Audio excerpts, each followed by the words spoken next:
9 o'clock. Good morning, everyone. Hello there. Hello, hello. How is everyone today?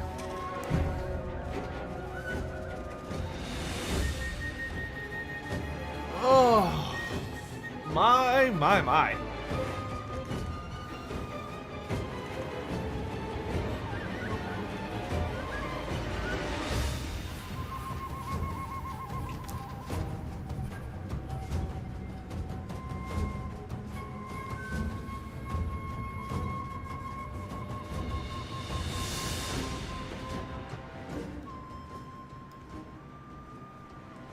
Alright. Let's see here. Move you out of the way. Turn you on. Good morning! Good morning.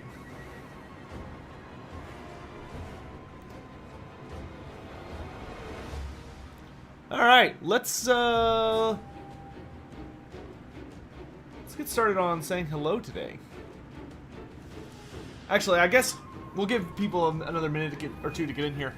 But, real quick, before we get going, first of all, hope you're all doing well. I hope you all had a lovely 3-day weekend for those of my American fellows. Mine wasn't terribly eventful. I never woke up yesterday. So, like, I guess I'm gonna put that under taking it as a holiday, but I had originally thought I would stream yesterday, but like I said, I did not come to consciousness until today, so I guess we're starting over on our stream streak. So we're now back at day 1, but that's okay. We'll just set a new record this time. Also, for those who want something to look forward to for the stream, I do want to make a note that you will want to try and be around at the end of the stream. So a little bit before noon, or maybe right at noon, or a little past noon, I'm going to be announcing 2 things that I think a lot of people have been waiting for. We will be announcing what the subject matter for the next Q&A is, because questions are going to open up for that. And I'm also going to be saying what the next community challenge is going to be. So for anybody out there who wants to try and win some money playing some Total War, you'll definitely want to be there. But beyond that, today we're going to be trying to finish the Tehenhauin campaign. And I think we're also going to be kind of trying... We're very, very close to the end of it. We're also going to be kind of talking about trying to figure out what exactly we're going to do after that. Part of me is kind of thinking we might do something new. I've gotten a lot of people asking about Crusader Kings, so we might try out Crusader Kings 3, or we might hop into something different. I don't think I want to do another Total War Warhammer campaign after this one, just because if my guesstimations are correct, we're probably going to be hitting the announcement for the Wood Elf Lord Pack DLC sometime this month, so I'm not going to get myself wrapped up. And, anyway, let's go ahead and go through the hello queue today. Good morning, too. We got Zur Zernov, Jawal Lulu, Tommy Bravo, Alexander Brooks, Mike Dros 98, Server the Great Horned Rat, Undertaker number 1, Toon Von Bull, Dakota Youngblood, Adele Void, Frank, Francis, Niels Richters, Kiro Haas, Darkness is also a Weeb, Jawal Lulu, Even More Insanity, hello. Pyotr Zawelski, I probably goofed that up. Omegon 32, Great Book of Grudges, Forestor 67. Hey, first time watching you live, like your live reaction to the DLC trailer. Awesome. Well, thanks so much for being here, Forestor. I'm glad you liked it, and I can't wait to do it for the Wood Elf trailer. Who else is around here? We got Daniel Moore, Joseph is here. Ordex Dax, Chandler Stone, Snatter, Riley B. Hello from Australia. Well, hello from Texas.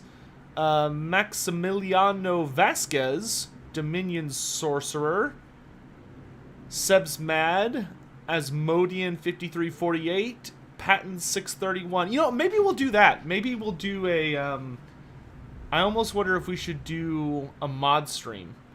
I don't know. We'll kind of mess around with it. Corrupt Moon 0605. Hello. And then Kira406 and Undertaker over on Twitch. Good morning, guys. 46. Hello. Alright, so get rid of that. Close that. And we're in game. So, I don't know. Maybe we'll do a vote on the... maybe I'll toss that over to the patrons. They haven't voted on something in a hot minute. So maybe I'll ask them what we should do. Let the council decide our fate.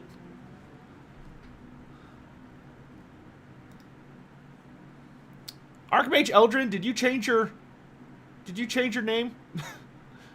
Because that's definitely your icon, but it says Alexander Brooks now. Did you make a new account or something? Board Thing, hello. Alright, does anyone have any questions, concerns, thoughts before we get going? Kimsy Bimsy, hello. Did I have a great vision? Dude, okay, I will say this. I had... So whenever I sleep for a really long time, for me, sleep is not... if I sleep for more than, like, a handful of hours... I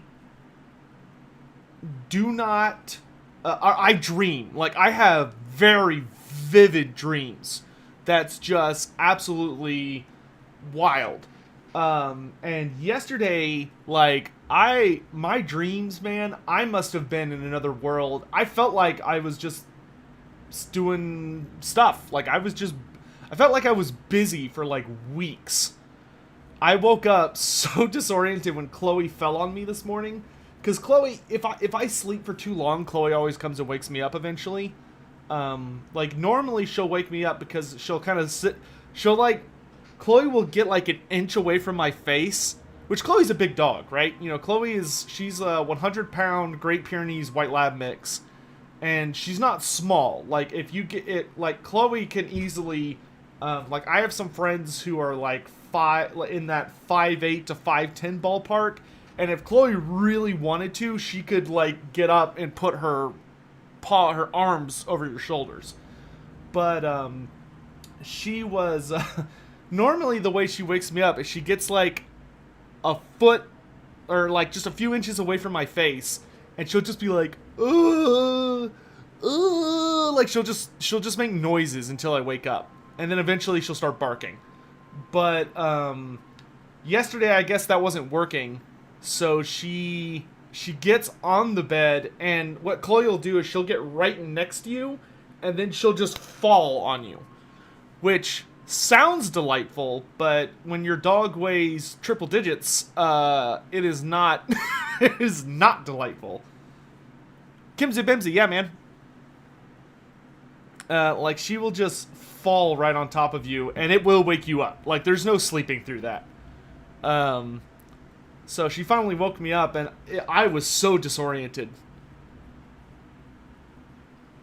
Kimsy Bimsy, tell you what, the next time you play, we have some EU people, and we definitely have EU-timed people in our guild. I'm going to be getting on for a little bit later today because I got to sort through all the rewards I got from the Twitch drop events. Because that's wrapped up now.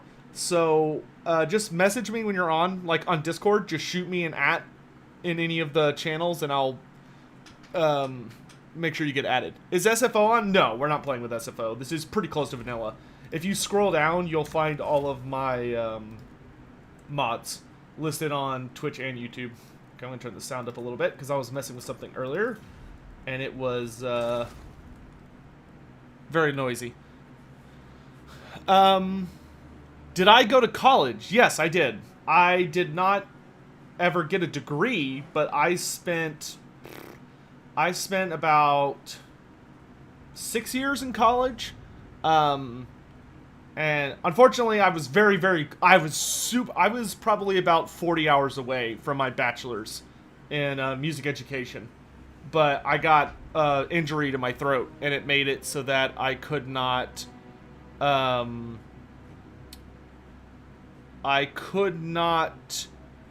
play an instrument anymore, which was like my whole life. So I had to go through some pretty serious changes, and you know that it was a whole thing, and I ended up finally getting to the point where I just got very frustrated. Like I was like, I am college educated. I feel very confident about a lot of things in life, but this is very expensive, and I would rather go focus on other things. And so that's what I did.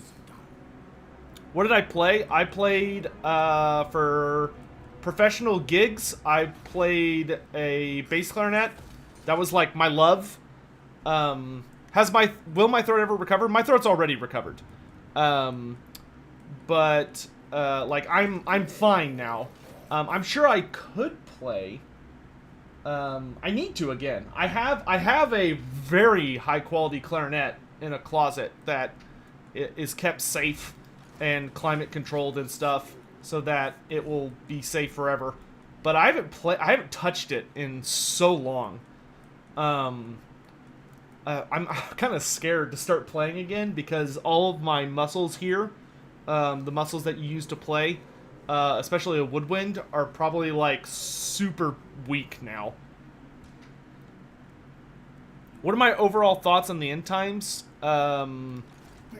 Had some highlights, was far too rushed, and because of that had a lot of low points and really poor execution. Also, the reasoning behind why they ended Warhammer Fantasy was really weak. Okay, anyway, so let's go ahead and get started. Oh! Okay, join Confederation. Well, that's a good start. Okay, so I believe we've just won the short... Oh, no. There's still people we have to kill. Okay, but awesome. We own all of Lustria now. Well, that's a nice start to the stream. The entire continent is now ours. Alright, let's fire all these dudes we don't need. Oh god, that kind of hurts me because some of these armies are really nice, but I don't have the finances. Yeah, go retire on a farm. Thank you. Thank you for your service. Goodbye. Awesome. So, Lustria's ours.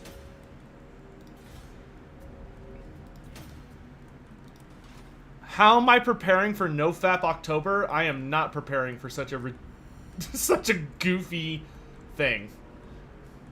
I understand the story behind, I understand that it's a fun meme, but no thank you.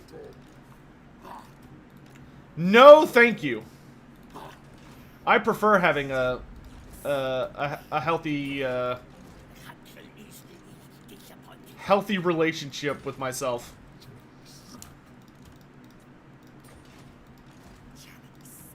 Such a ridiculous thing. Have you never heard of that, Kiro? It's a very popular meme. I've already seen all of the things that a lot of people have been doing. No simp September. People have too much free time to come up with garbage like that.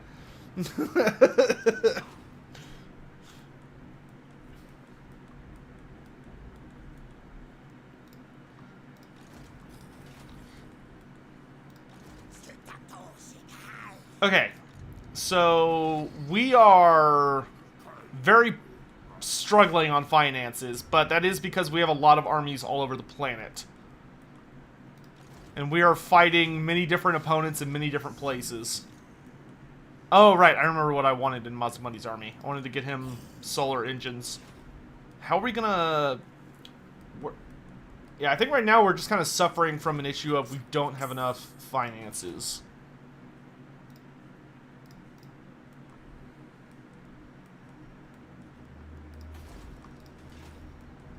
Yeah, it literally seems like the internet is dedicating, like, is literally building up the idea that people should just not do sexual stuff for the entirety of fall. Which, why? Why would you punish yourself like that? Yo's, how it be so tech, can you give me the will to live through this week? What's going on this week that has you struggling so much, my dude? I mean, I'd be happy to lend you some of my power, if I can. I would much prefer you, you not feel the need to suffer. Okay, let's save some money a little bit. Man, I really wish there was a sacrifice that increased your income. I guess we could pick up some more banners and followers. Let's go. We got 600. We got about 700. So why don't we do... Let's do 2 banners and then a follower. Sorry for asking, but is the Warlord of Clan Moors coming soon? Check back later this month. Soon. Now, no the heck November. That's an idea I can get behind. Every month should be a no simp month. Hey, listen, don't judge people that like are supporting things that they enjoy. Ah, we got another totem pole of destiny. Oh baby. Oh baby. That 25% ward save though. Just gonna throw that over on Krokgar here. Cause I like having an invincible dinosaur lord. Oh gosh, I don't want to get rid of any of these. I guess we'll get rid of the ranger. But it gives me Strider though, that's so strong. I guess we'll get rid of the Zote Servant. Where is it? Where is it? Where is it? Ah, the Totem of Destiny. 25% ward save. Thank you, I will just make Krokgar invincible. Cetra, the imperishable King of Kings. I owe you nothing, and... no. No.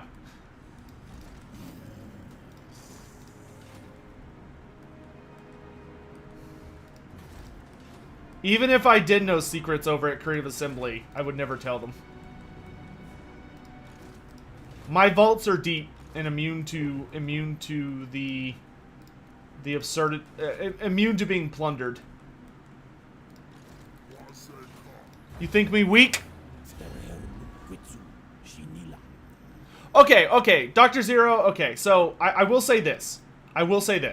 I think the concept of simping has a lot of there's a lot of I don't want to say confusion, but there's a lot of conflicting ideas about what that word means. There are some communities where it's literally just a very harmless idea and it's just a joke and it's literally just people who support anything. But then there are other communities where it's a much more serious word, where it legit stands for like people who have no self-control and are like being preyed upon or making really, really poor life decisions. I will say that if you're someone who is financially struggling, you should not be supporting... How do I say this? You should not support a creator to the extent that you are beginning to personally struggle. Or what? I can't... Oh, okay, right. It's in transit. I was like, what do you mean I can't equip it? Okay, let's make Krokgar have Strider. Let's give missile resistance to our Dread Saurian. And Jaguar Standard can go on our Bastiladon, so he can hustle. Oh boy, those are some pretty decent armies, but I'm gonna spank them. Never hurt yourself trying to support someone. That being said, I do understand that there is a lot of people. There are many people out there who are very, very lonely, and they're struggling for like any kind of relationship. Which, if you're one of those people, I would heavily suggest you try and get help. Or at least, like, join a community that is not... You should not seek companionship through financial means. Because it's a bottomless pit. And it will absorb everything that you... it will absorb everything that you have and give you very little in return. And the moment that you stop giving, it will stop giving. And it's just a bad relationship. You shouldn't let yourself be defined by your wallet. Somewhere out there, there's a community that would be super happy to have you. Like mine. I would love to have people come by my community and feel welcomed. That is like... Man, that's like the greatest thing I could hope for. Is people to come by and feel like they get to be a part of something. Which reminds me... that actually reminds me, this is important. I have recently, on my many travels through the internet, have discovered some really cool things that certain communities do on, like, Discord. And I want to start doing those things. Like, I have learned about how all these, and this is probably like, oh, I'm probably about to see so many people like, yeah, duh, obviously. But I've seen so many communities lately who do really, really cool things. Like, they have, like, a movie night on their Discord. Or, like, they have... where, like, somebody just live streams from their PC on Discord and shares their screen, and everybody just watches a movie together or does all this stuff. And I want to start doing that kind of stuff. So, for anyone that's not in the Discord, A, you should join it. But B, I am going to be really, really looking into some ideas to do with that. Especially when it comes to, like, audiobooks.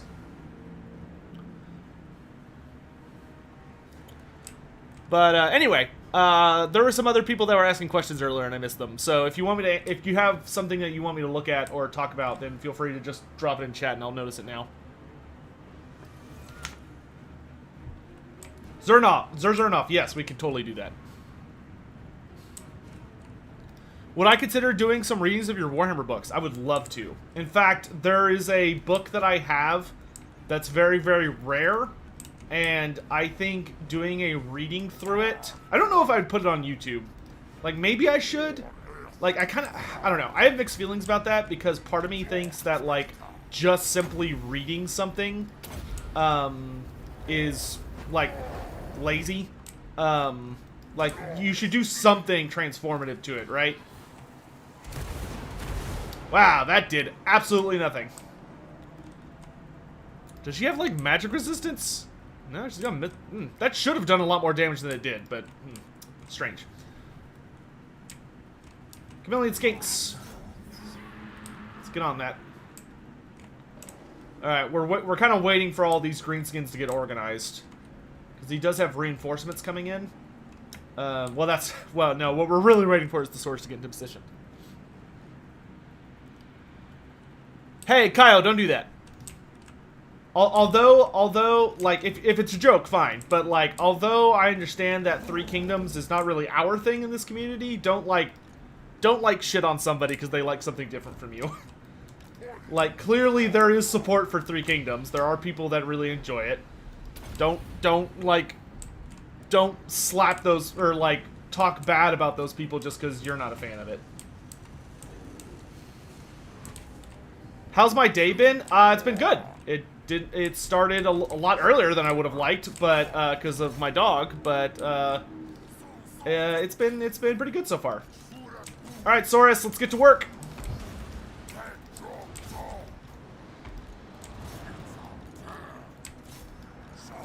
Unleash the lizards. That's a big old giant.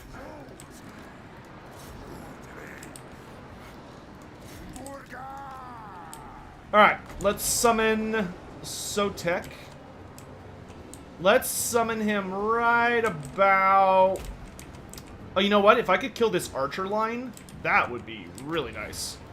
So maybe, like, there.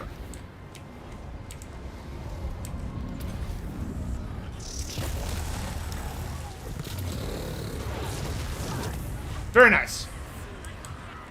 Oh, run away! Run away! Ah!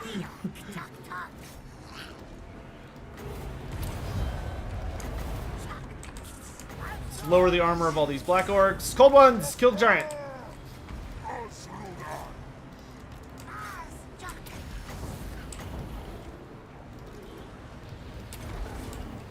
Krokgar's kicking ass, doing his job. Here comes the Wah. Let's keep one unit of Horn Ones focused on him. Let's get you guys to support Krokgar. Bastildon, let's go. Start handing out heals. Yeah, one of my skink units got a little torn up. That's okay. Let's call down a lightning bolt on these black orcs. And let's get some poison on these black orcs. And that is a lot of black orcs. Holy shit. But nothing a dino sandwich can't handle. Oh, baby! Oh, baby! How do you get your friends into Total War Warhammer? Well, that depends. Do you think it's something they would legitimately enjoy? Or are you just like, nah, I just kind of want my buddies in the hobby and, like, screw it? Because, I mean, if it's something you think they would enjoy, then you probably just need to find, like, the right pitch for it. Which, you know, knowing how to pitch at a subject is actually one of the more difficult skills to acquire in life, I think. But a very, very helpful one. Yeah, this is a bloody fight, my dudes. Send some Saurus over to deal with that giant. Okay, let's see if we can get Krokgar to start getting rid of all these characters. We got another Thunderbolt.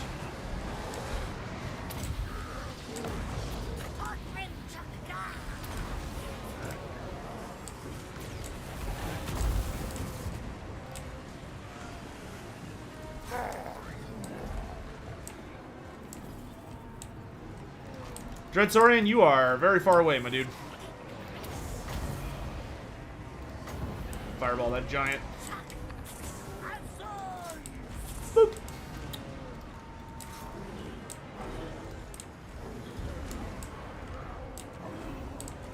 Alright, all the black orcs are getting torn up, so that's good.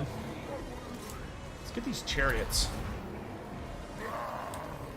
Wait, who's holding the line here?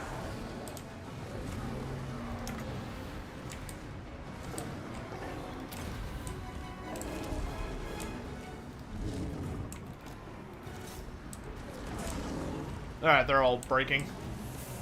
We took a lot of casualties, but those were very nice armies. Have I watched Agretsuko Season 3? I've never watched Agretsuko, which is stupid because I really like Ben Diskin, who's he's the voice actor for Haida. I love Ben Diskin.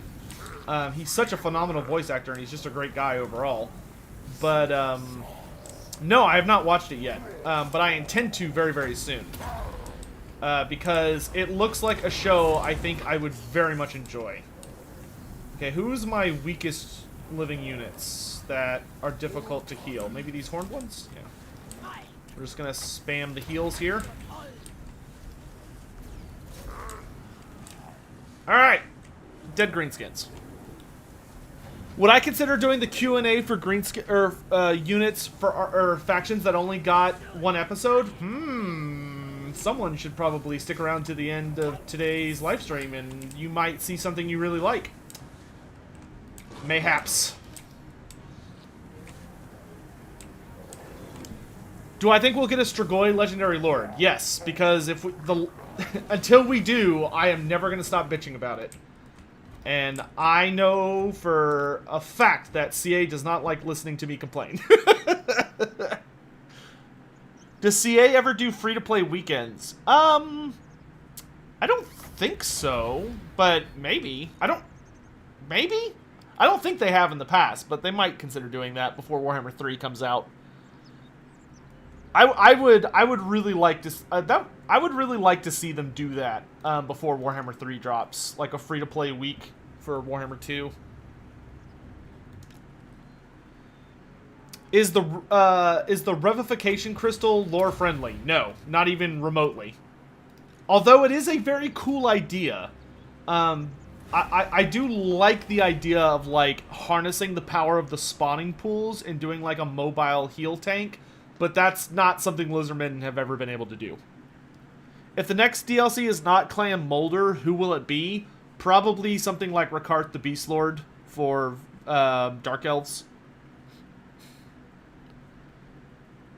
So if I complain about Nagash, will I get my king? Eventually, yes. You just gotta complain in the right places.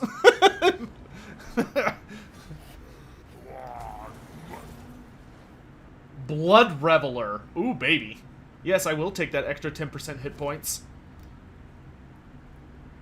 Speaking of Clan Molder. What's up, dwarves? You want a military alliance? You got it. Brock Iron Pit. Pick, you are now part of the Cult of Sochek. Cassian the Devoted, your temporary membership. Trial membership. Yeah, Vorag Bloody Tooth, dude. We gotta get Vorag. We gotta get Vorag. Man, Ulthuan's kind of taking some hits over there. Oh, right, another Chaos Invasion just came in. That's right. That's why I was sending Tehenhauin south. Because there's like 8 billion ships. 9, 10... 10? Okay. That's not that bad. Tehenhauin can clean that up by himself pretty easy. Chaos armies, as cool as they are kind of pitiful. Okay, let's only move about 50%. That way Gorok can not take too much damage on his way over. Who's hiding here? Some lady? Oh wait, I can just make it all the way there. Dark Elves are in for an ass whooping. Do I think we will see Storm Fiends? No. If we ever see Storm Fiends, which I hope we do, but if we see Storm Fiends, oh, the stellar pyramids of the southern skies. If we ever see Storm Fiends, it's not going to be until game 3. So I would heavily suggest for anybody who wants Storm Fiends to try and be patient. Because it's probably not going to happen anytime super soon. Okay, let's see if we can get Tic-Tac-Toe over here. Because if I could get Tic-Tac-Toe in to help kill these guys... You know what? Let's... I bet these... Oh, no, they're not going to run away. I was like, oh, they're going to try and run for me. But then I thought about, no, they're not. Because they lost a battle, so they can't. They have to sit there and just take Krokar's giant dino beating. Can Chaos corrupt Lizardmen? Physically, yes. Spiritually, no. So, like, a Lizardman can be mutated by significant amounts of Chaos energy, but it's not going to, it's not going to, like, turn them into a Chaos Worshipper like it would some. But they can be mutated, but it takes a significant amount of magical power for that. Like, that's not something that would just happen casually. That would be like they get blasted by, like, a greater demon of Tzeentch using change fire or something along those lines.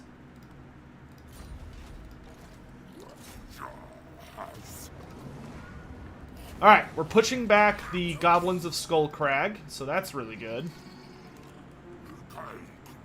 So I have gotten pretty sick of their garbage.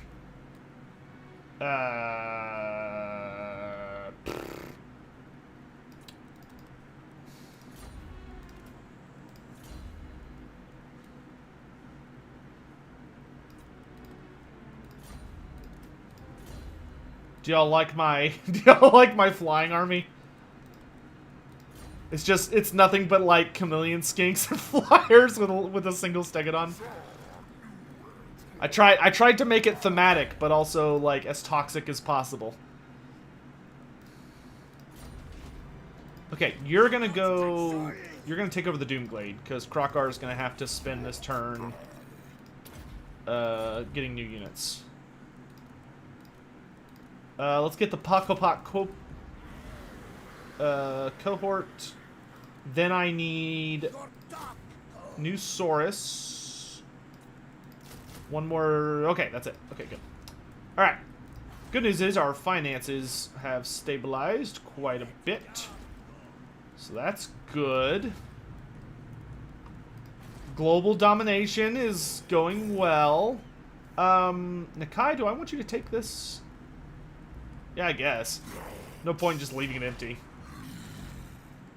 I'm probably going to end up punching these Tomb Kings in the face later anyway. Okay, Mazda Mundi, though, I'm not too worried about holding this area. I want to take the fight to the Greenskins. Oh, right. I was going to have you... We'll do it later.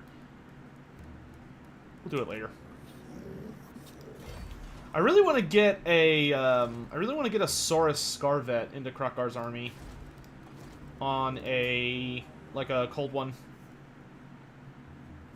That'd be pretty good. Aggressive. Just to kind of give them somebody more on their level. Also, training is really strong.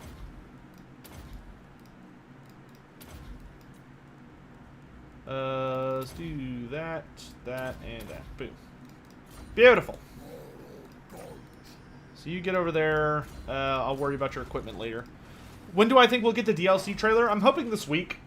Well, it depends. I think something's going to get announced this week. Because 3K, the new... the new non-mon DLC just came out. On Thursday. Which means there's nothing going on right now for CA.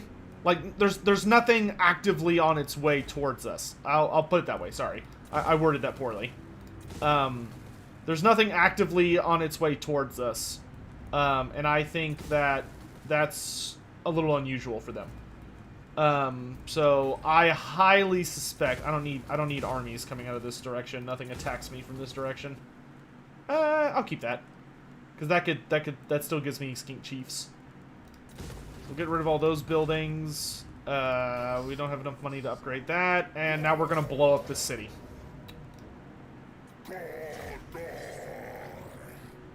Alaskan Wookiee, thanks so much for subscribing.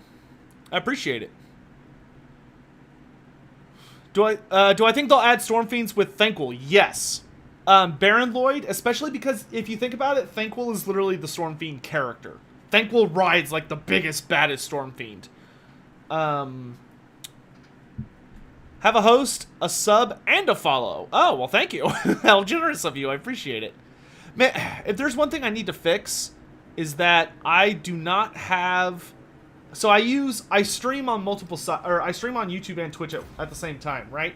So I use, I like have both chats up, and then I have like Streamlabs feeding me information that I need. But the one thing it doesn't seem to tell me is hosting. Like, if somebody raids me on Twitch or somebody hosts me on Twitch, I don't think there's any way for me to tell right now. Which is dumb. I need to fix that. Do y'all like my, my Gorok army? Just a stupid amount of Saurus, or Blessed Saurus. It's beautiful, isn't it? 1, 2, 3...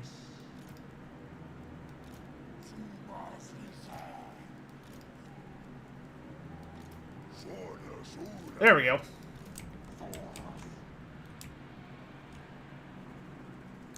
Oh wait, this isn't a city? Huh, I thought for sure this was a city. That's fine. I know they have like a bunch of dragons, but this army is like absurdly spooky. Because it's just like hysterical amounts of Saurus that are just roided out of their minds. Led by Lord Gorok. But anyway, yeah, I really do think we're going to see, Thanquol bringing in the Stormfiends and the Vermin Lords. Because that would literally just be the end times. I can set up an alert on Streamlabs. Okay, I will make a note to do that. Oh yeah, this is the Blessed Carnosaur, so we have to tell him to slow down. Alright, let's get to work. I'm guessing he's just gonna wait until I get close. Where's he shooting? Whoop.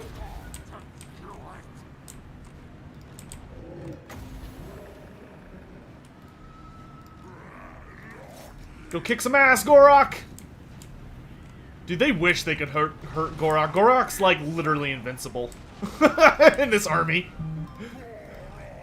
All these guys are shooting at him, and he's just like, oh, look, somebody's trying to tickle me to death.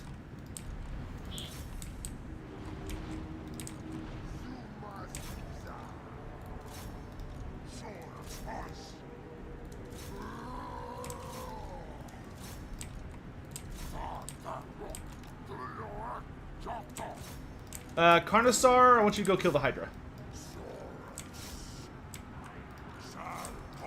Those Dark Riders are suicidal, but, you know, you do you. I'm not here to judge. Alright, so let's throw down Bubble. Sotek wants to come out and play, so let's summon our god.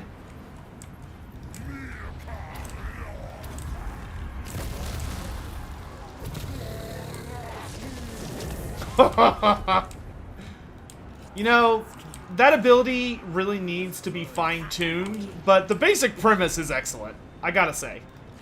Chameleons, make sure that Death Hag does not come back. Okay, let's start. Croc, start delivering pizzas! Why? Hold on, sorry. I'm gonna turn my stream off I'm gonna turn my stuff on Do Not Disturb.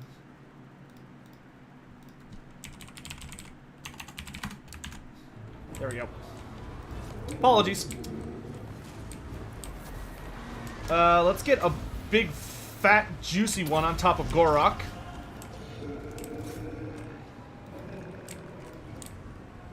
This map is kind of like dark. Like it's genuinely a little hard to see because the lighting's a little funky. Like it's really, it's like super bright in the center of the field, like right here. It's like really, really bright. It's kind of hard to see. Here he comes from downtown! Boom! Bubble. I'm gonna blow myself up.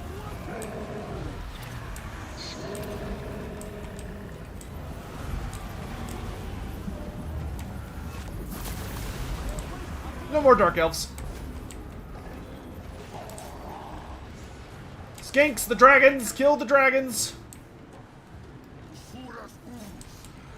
Yeah, I don't know what's up with the lighting on this map. It is, like, hurting my eyes. Carnosaur. Nah, that thing's almost dead. Oh, the Hydra.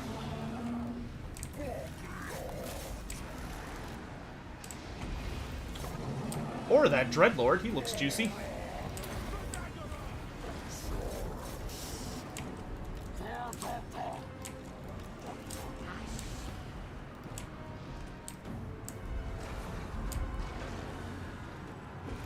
My ROR is rampaging, so let's turn that off, and then Bubble.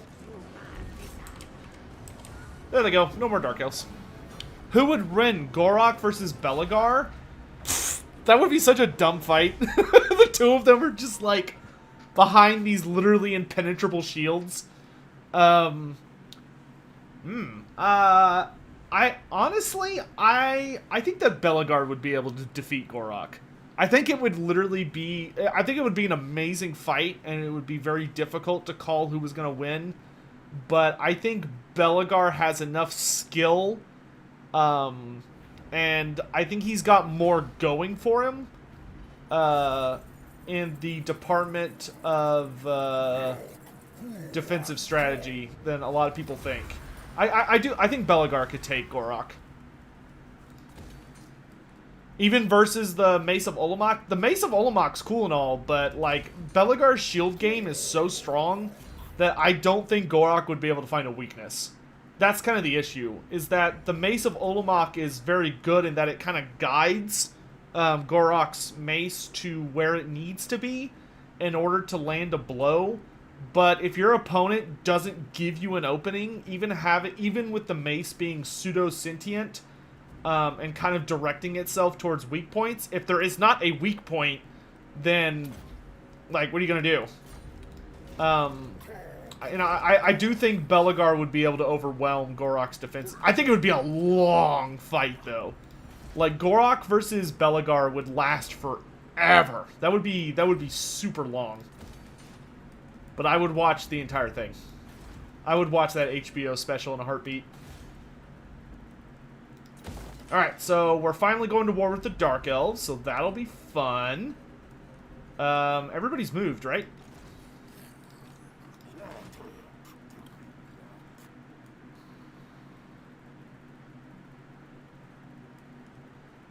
Yikes, imagine being popular? What is that in reference to? I feel like I missed something.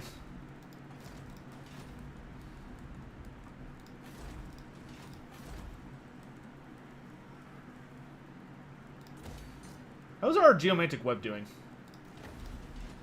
Pretty good. We got a couple of weak spots, but overall not bad.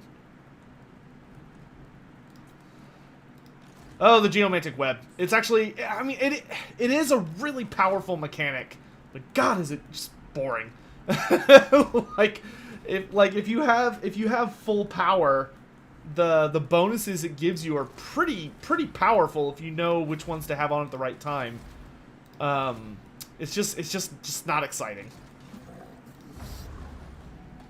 Do I think it'll get reworked? I hope so. Oh, you having to turn off your notifications? Yeah. Well, normally, I don't know. I don't think of myself. I don't think I'm very popular in that regard. But, well, I don't know. A lot. It's not unusual for me to get what I call stupid questions from people. And so I have to gut my Steam friends every once in a while. Because people will add me, and I'm usually pretty good about, oh yeah, sure, I'll add maybe someone that wants to play Vermintide sometimes or something. But then it'll end up being somebody who just uses the Steam to just try and constantly message me and be like, hey, when do you think this is gonna come out? When do you think this is gonna come out? Do you know anything about this DLC? Do you know what this is? It's like stuff that I couldn't tell them, even if I knew. And that's all they use it for, and I hate that shit. I don't mind if I'm streaming or something and someone's like, hey, have we heard anything? That's fine. But there are some people that they're relentless.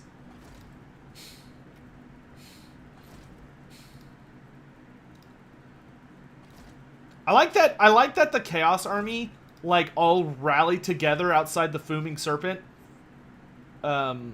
Fuming, not fuming. The Fuming Serpent, and then they split up. It's before they set off, they're like, all right, remember everyone, before we go let you loose to go have fun, you gotta meet, and everyone needs to check in, and it's like going to a convention instead of a chaos invasion. The Codal Pelt Flagstaff. Let's put that on Mazdamundi. And then we're just gonna blow this place up. Whoa! I mean, I don't really need money that bad, so I guess I'll just take it. Oh, we got Orc Bane. Nice. Oh my god, we're so close to Ruination of Cities. Oh, baby. Oh, baby! Let's start working on our healing. And then we've got Big Carno Lord. And then we've got Foot Lord. Or Foot Hero. Let's give you magic resistance for the moment.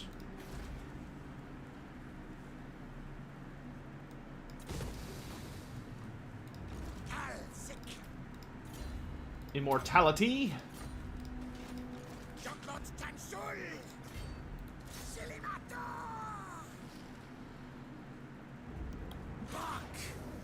Isn't Ruination of Cities bugged? I don't know. I guess we'll find out. I haven't played with Mazdamundi in a really long time, so it wouldn't surprise me if it was bugged, to be honest.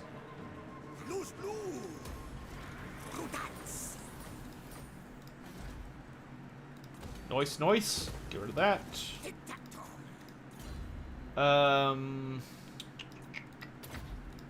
Get magic resistance. Upgrade. Oh, no. Upgrade Wizen's Wild Form. That's a must-have on a flying-themed army.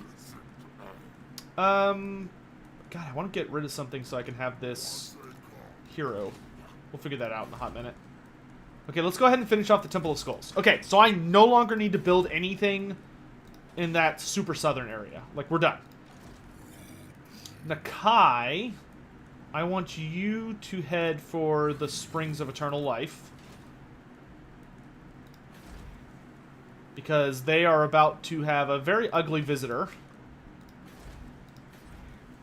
Heart of the Jungle, let's do that. Meanwhile, Tehenhauin is going to go there. Every city, activate defense protocol. Activate defense protocol! The alignment of war. It's basically a random wind spell now? It only goes in one direction. Oh, well that's dumb. Okay. Hopefully they'll fix that. Give me a scrying pool and a Temple of the Old Ones. Give me a stone marker.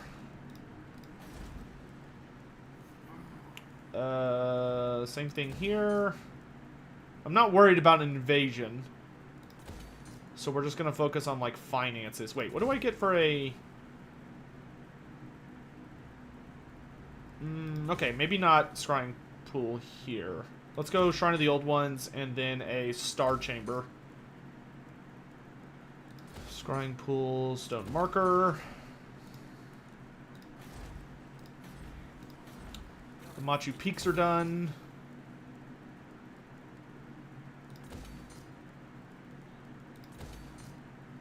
Okay, I can't afford anything else right now.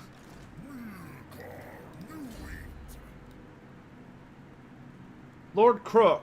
Okay, we've got all of your battle skills. So let's work on replenishing troops. Let's go take Iron Spike.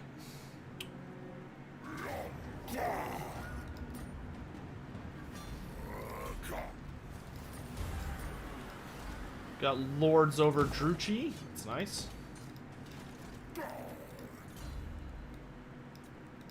Actually, you know what? Let's get Fervent. We're going to need that, because Morphe has been spreading chaos corruption like it's going out of style. Okay, Ryestra, we're going to activate War Protocol. Because, who is this? Warzag. Dumb bastard. Alright. 50 minutes late? How could you? Thomas, I'm good, my dude. How are you doing? We're doing good. We have confederated every single Lizardman faction on the entire planet. So, all of the Lizardmen are now under my command. All of Lustria is now ours. And, now we're just... we're fighting off the Chaos Invasions and securing the Southlands is kind of our main thing right now. And once we have done that... then we're going to send probably Nakai to go destroy Skavenblight. Tehenhauin is defending Lustria right now, and most of our armies are... oh, is this all that's left of the Dark Elves in our area? Just these two settlements? Okay, that's not bad. Though we do have Norskins coming in, so we're going to have to deal with that. Taloxlon, what you got for me, baby? That's about it. Okay.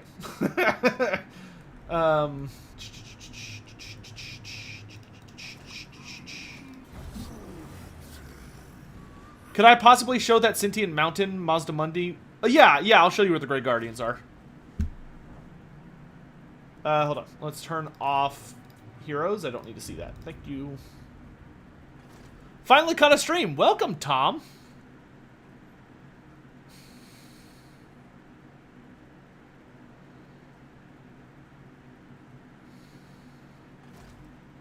Speaking of Morphe, why did she end up becoming a devoted servant of Cain in Age of Sigmar? What happened to Hellebron during the end times?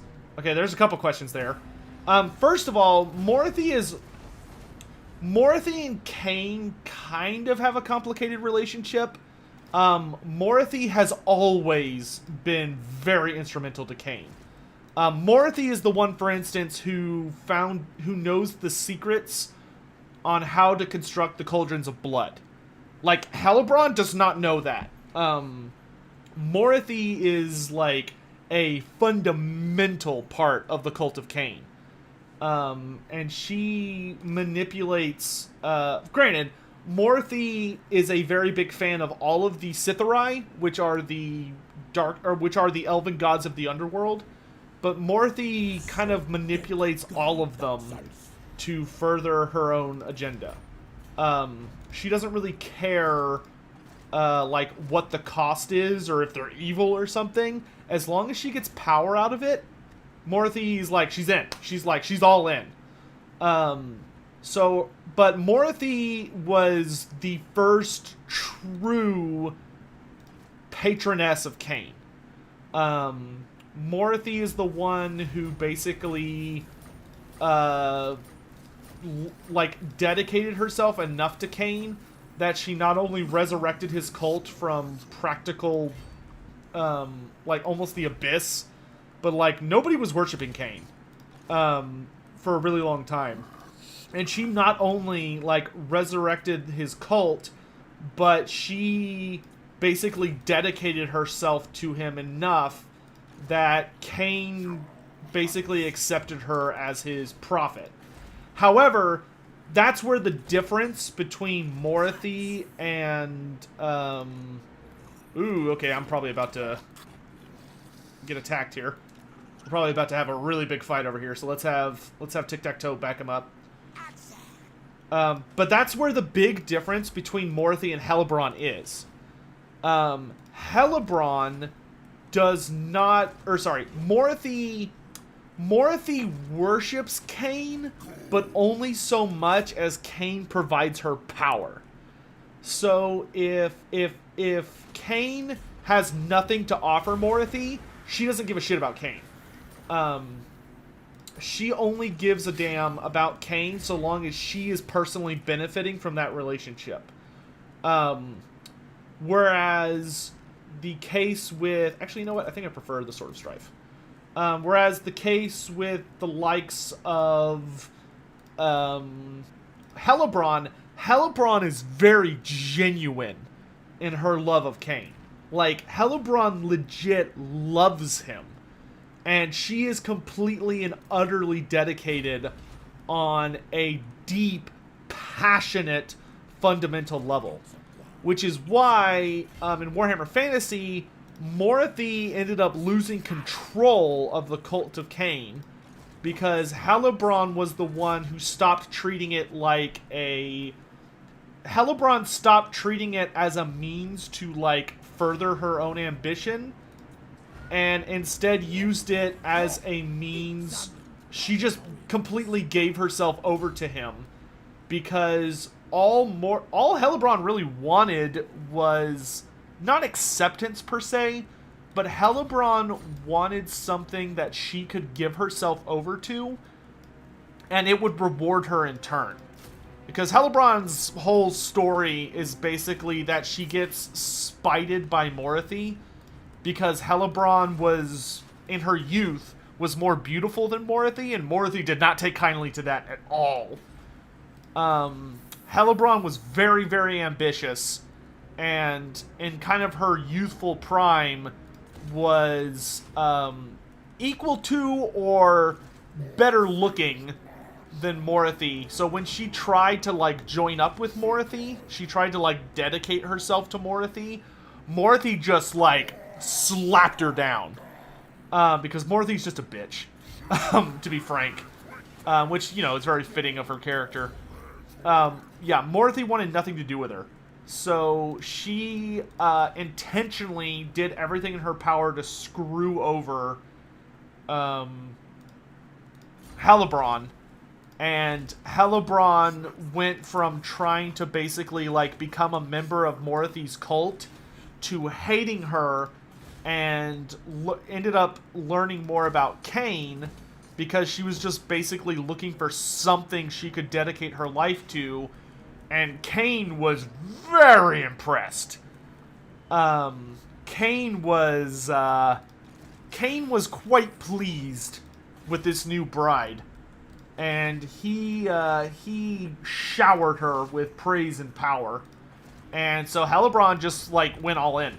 That's the big difference between the two of them. Like, for anyone that wonders about it, is that while Morphe technically does still wield a lot of influence in, like, Cainite culture, especially when it comes to the idea of that, like, she's the only one that knows the true secrets behind the Cauldrons of Blood, which that's why, so, like, for instance, that's why Hellebron can't have eternal youth. Hellebron has to, Hellebron actually has to, like, perform this grand ritual once a year to return to her youthful self, and then she progressively ages rapidly for the rest of the year until she turns into like that really scary, sketchy old lady. And then on Death Night she performs the big ritual that turns her back into her youthful self. The reason she has to do that is because Morphe never shared with her the secrets of how to use the Cauldrons of Blood correctly. And so, you know, that's a big issue with their, that's a big issue in their relationship. Oh, he's lightning striking me. I mean, that's bold, but also stupid because he doesn't get his Wa army. Okay, bye. Nice knowing you, I guess.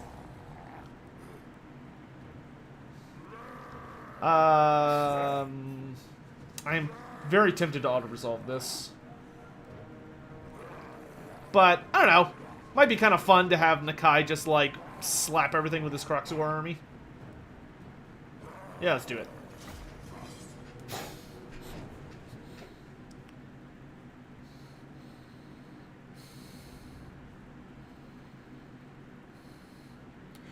Who's the bull god the High Elves are worshipping in Age of Sigmar? So the new High Elves, which are called the Lumineth Realm Lords, there's a couple of... They're worshipping aspects of their realm, so like the elements of their realm physically manifested, and the big bull is the embodiment of the mountains. And that's Avalinor the Stone King, which I am quite curious to learn more about him. Man, I'll tell you what. I wanted to get the AOS. I wanted to get the new Lumineth Realm Lord book in hardback. That thing sold out instantly. Instantly. People are very excited about the Lumineth Realm Lords. Or Games Workshop did not make a lot of copies of that book. I'm not sure which one it was. But like, I was genuinely excited to buy that book. And I went on, I think, the day it released, but like later in the day, and it was just totally gone. It was like, oh, alright. Nakai smash!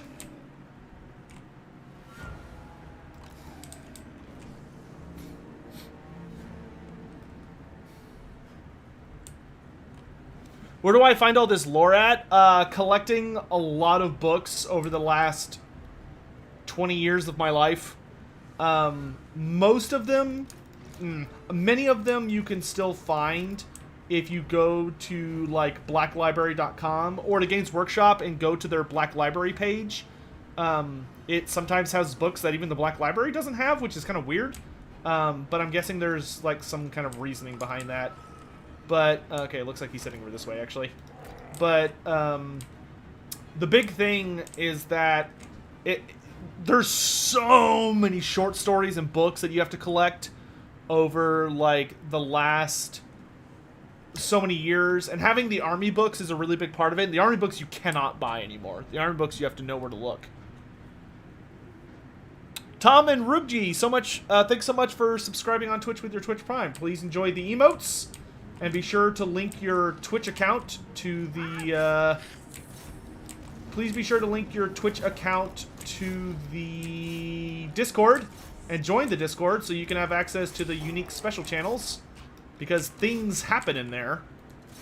And if you want to see secret stuff that I've been working on that only those wonderful people know about, then that's where you gotta go. Alright, Nakai. Let's get Nakai over into this really, really big fight.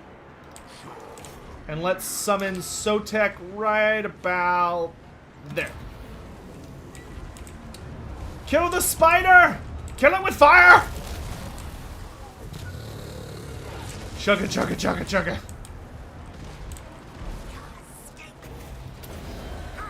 Oh, y'all ready for a kaiju fight?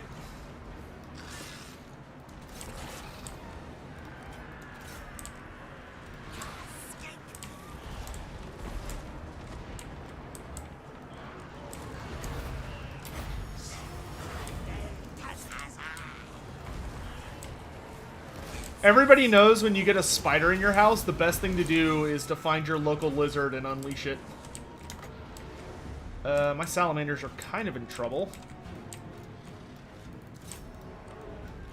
Let's bring over these guys to help. A lot of cav coming my way. Nakai, get over there. Let's pop that buff. I'm gonna go kill their lord. Ooh, Dreadsaurian's actually kind of taking a... So, I don't know what just pitched my skink, but something did.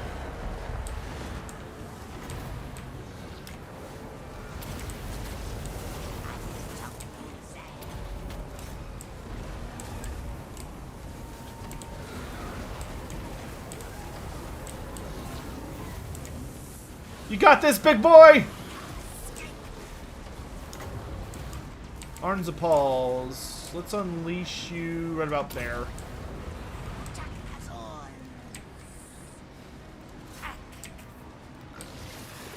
Salamanders, fight! Oh, you leave my ancient Sally alone. They just... Oh, that angers the Sotek.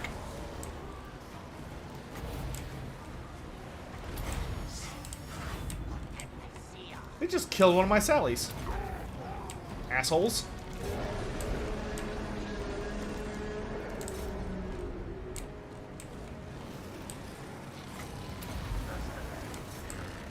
It's just a lot of garbage.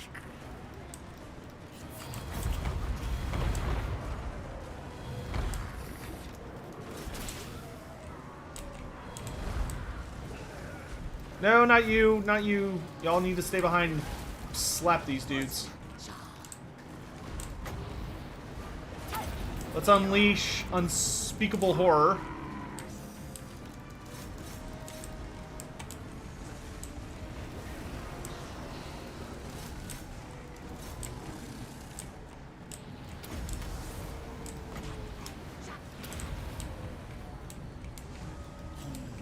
Nakai is very isolated. Ah, the Onsaparls, though! Oh, that was perfect positioning and completely unintentional.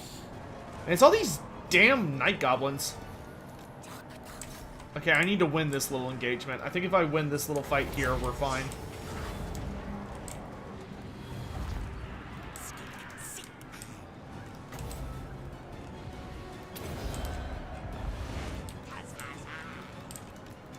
This was a very not great engagement, I'm gonna be honest.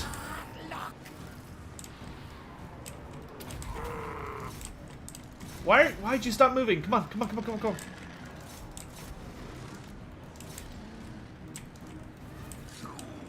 on. Nakai, get down here.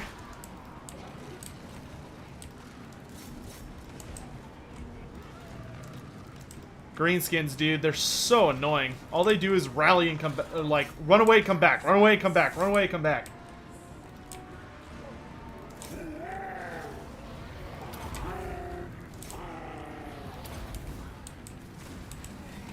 There we go. We got our primal roar going.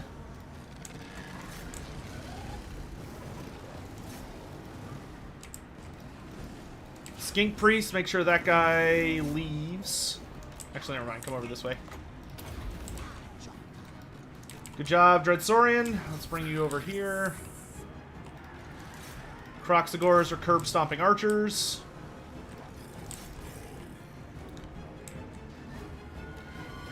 Could I talk a bit about Throt the Unclean? Sure. So, well, what do you want to know about him? What I can tell you is that I think it is very, very likely that we're probably about to see him playable, which I'm really excited for.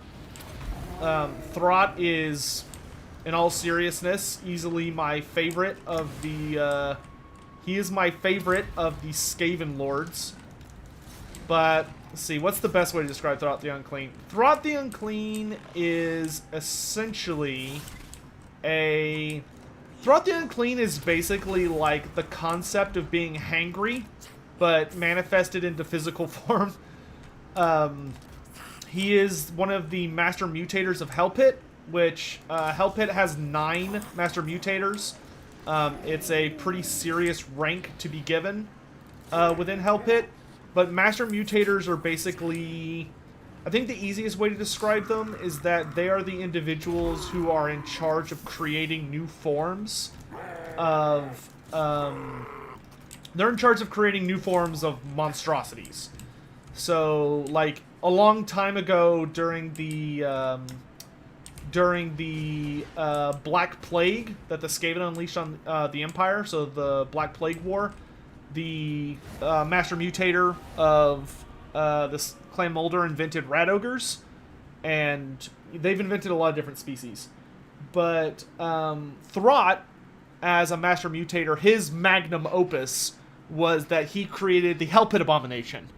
So if you like Hellpit Abominations, or you're disgusted by them, or you hate them, then Throt is someone you should be very familiar with, because Throt is the genius behind that idea.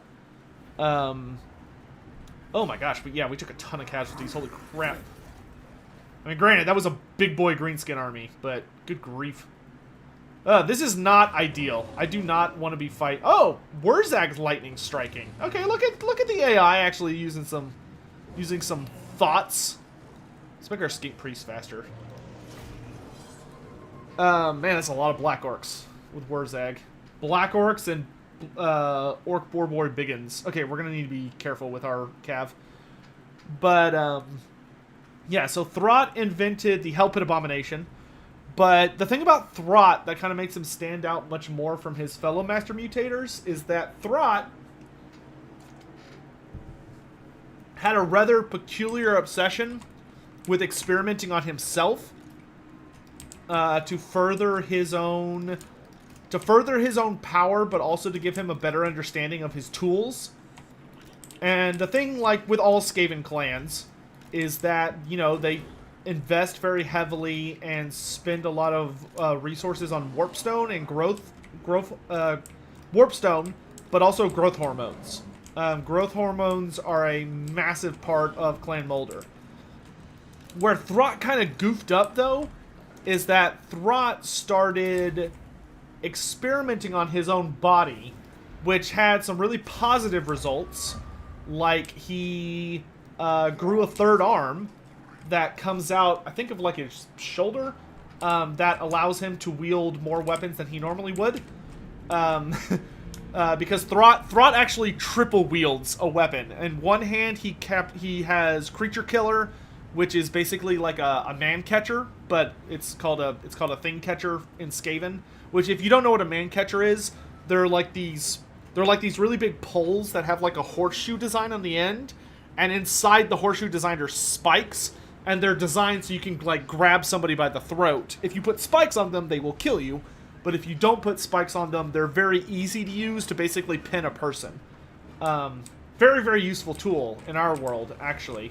Yeah, especially if you're trying to like control a drunk person.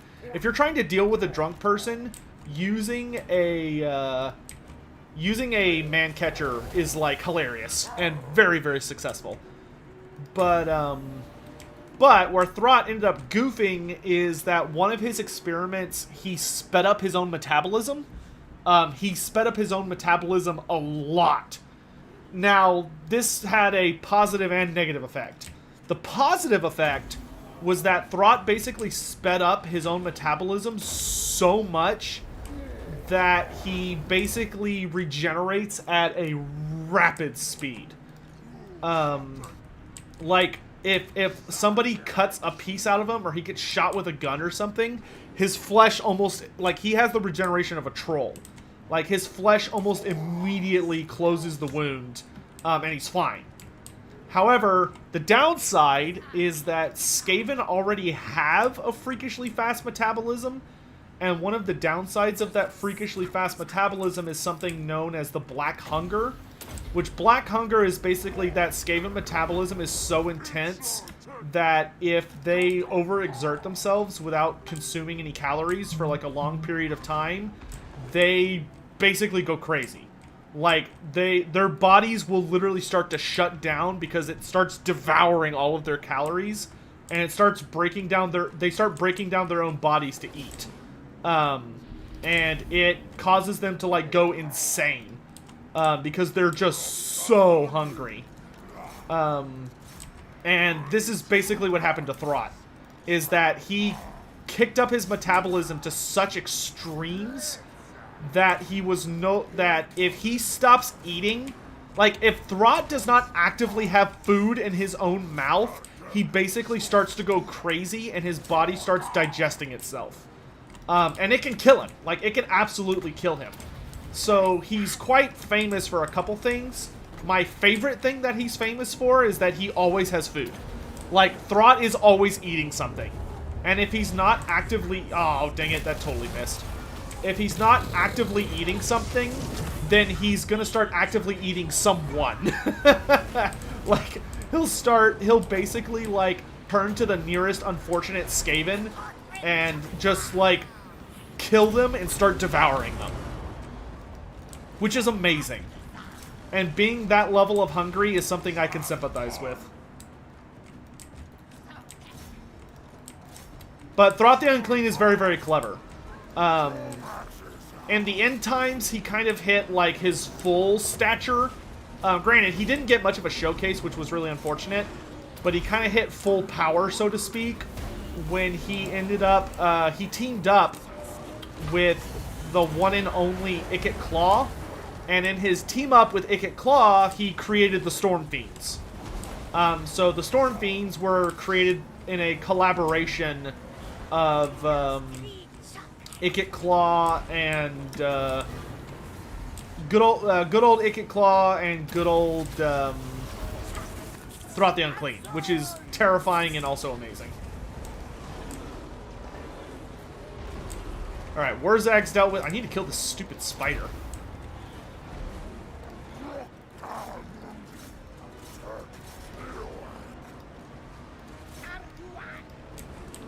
Honestly, these Boar Riders are turning out to be more of a pain in the ass than any of, like, the Black Arcs. It's like, I'm having a hard time genuinely keeping up with them. Kill the spider, please! See if these two can take out Wurzag for me. Oh no, King Priest! I think I just made you immortal, so it's not a huge deal if you die, but it's kind of annoying. Damn it. There he goes. Okay, spider is dead. Come here, Krokar. Why can I... Okay, we gotta... Wurzag's gotta go. Okay, I need to get behind him. So he's running away from me. There we go.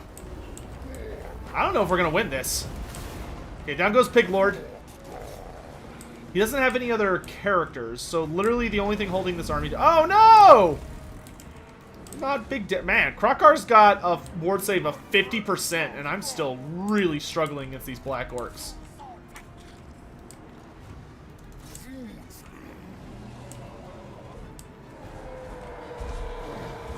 I may need to upgrade Krokar's army a bit. Yeah, we're gonna... Dang. I mean, we got Tic-Tac-Toe's army right next to us, so Tic-Tac-Toe should be able to get revenge. But, yeah. Krokar's pushed back for now. Ikit hates Throt. I don't think they particularly like one another, but they do work together. I don't know if Throt does sleep, to be honest. I think Throt has augmented himself to the point that he doesn't require sleep. What's the thing with RNS Assault Spite? Why does she command undead pirates? 66666 Doctor. They actually explain that if you carefully read all of the... what did I lose? Oh, wait, Talisman of Protection? Whatever, that's fine. Basically, the explanation for how she has undead in her roster, it's not the best explanation, but it is explained. And basically, the idea behind it is that Mathlan, who is the god of the sea, basically sends her, and also her dad, sends her. He basically like sends vampire pirates, like the captains, to her ship, and they basically offer her a bargain. Manan, not Mathlan. Mathlan is elf version, Manan is man version. But they basically offer her a bargain where if she will accept them, the vampires, they will raise the dead for her on her ships. And they will serve her and basically be bound to her will. She agrees to this. I'm too lazy to fight this. And by agreeing to that, she basically takes on a bunch of vampire pirates who serve her by raising the dead. Stromfels is who Solostra ends up siding with later. Because it's basically revealed, if you play through the entirety of the campaign for... Oh, we got Perfect Vigor on Krokkar, that's nice. If you play through the entirety of the Vampire Coast campaign, the Vortex campaign, you get to the end, you basically learn that the Vampire Coast as a faction is basically backed up by Stromfels, who is the god of sharks and is also generally just kind of a jerk. But his big thing is that he basically... Okay, chat, stop. Tell me to stop. Don't let me auto-resolve not like complete massacres anymore. Because these 50-50 auto-resolves are starting to cause problems. Because I'm being a little lazy. I need to just buck it up and fight them. Because a Krokkar almost assuredly would have survived that if I had fought the first battle. Granted, fighting Greenskins when they are being empowered by a Wa, which is currently going on right now, does certainly make things a bit more difficult.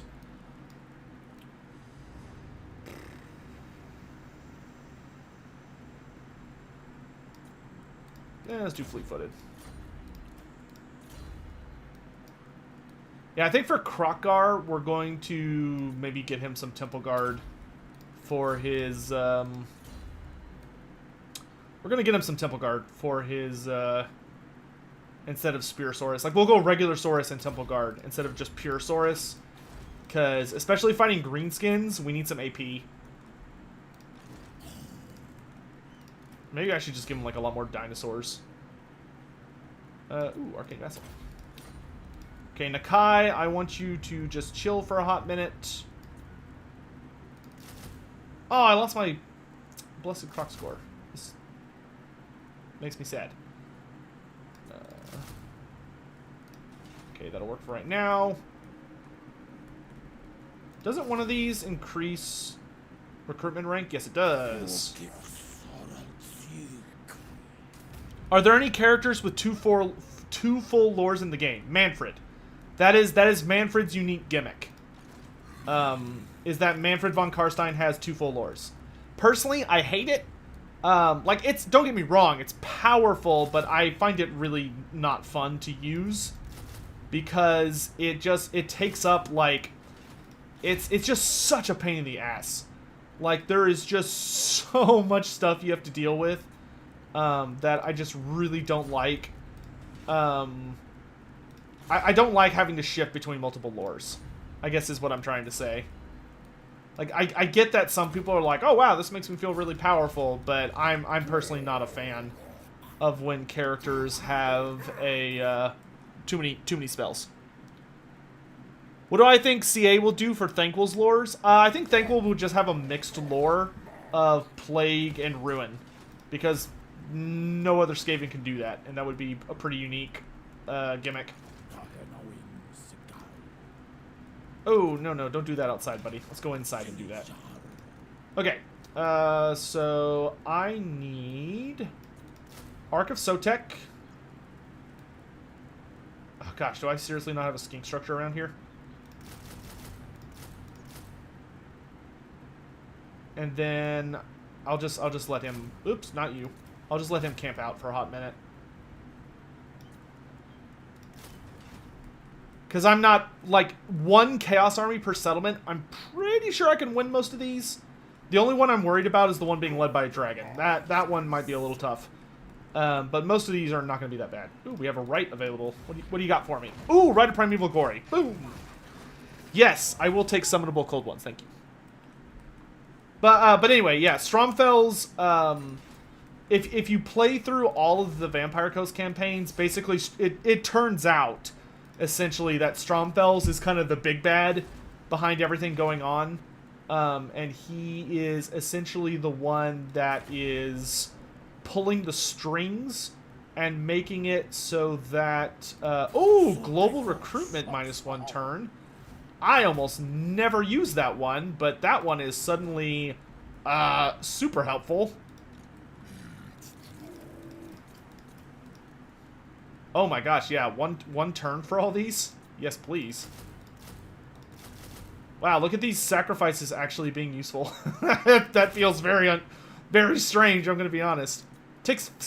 Why does an ancient salamander take 6 fucking turns?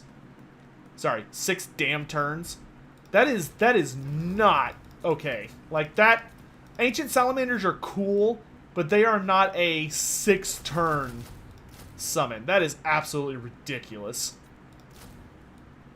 4 turns, maybe, but 6?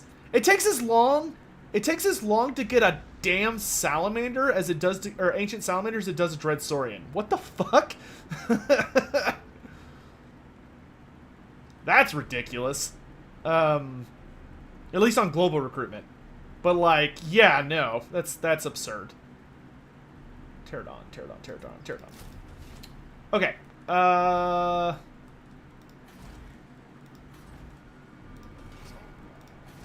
Just kind of popping around here. Okay, we'll take Ancient City of Quintex next turn. Wow, Norska's actually invading Lustria. This is very awesome, but very unusual. Okay. You're taking time. You're taking time. Oh, you know what? That's going to put you at the bottom of the queue. Ah, it's fine. Screw it. I'm more interested in smashing stuff right now with Mazda Mundi.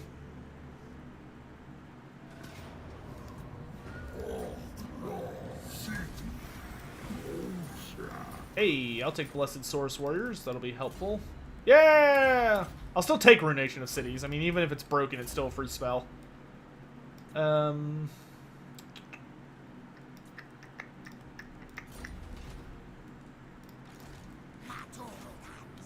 Okay, Krokar's gone for a few turns.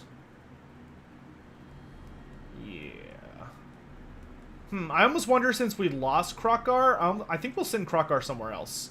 I think let's let Mazda Mundi, Nakai, and Tic-Tac-Toe handle the Greenskins. That way we can send Krokar to go attack Ikit Claw. Because, I mean, if I'm going to be able to reposition where he is anyway, then we might as well do that. Okay, you cannot do anything to these guys. Do I have the ability to create Saurus Scar veterans anywhere nearby? Not there. Not there, but I can at Axolotl? Yeah, I can at Axolotl. Let's summon some Scar vets. Because they can assault units, which will absolutely obliterate these Chaos armies.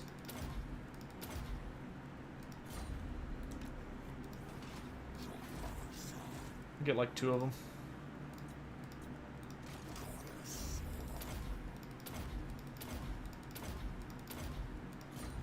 Get to work, lads.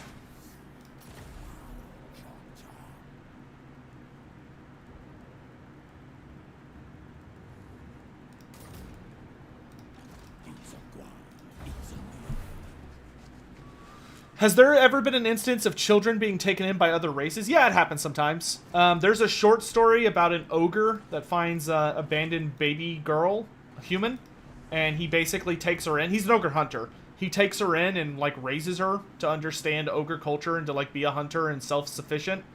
I can't remember what the name of it is, but that one's really good. Vampires occasionally will take in humans. And basically raise them as slaves. Might be a little bit harsh of a word, but they're functionally slaves. Yeah, right.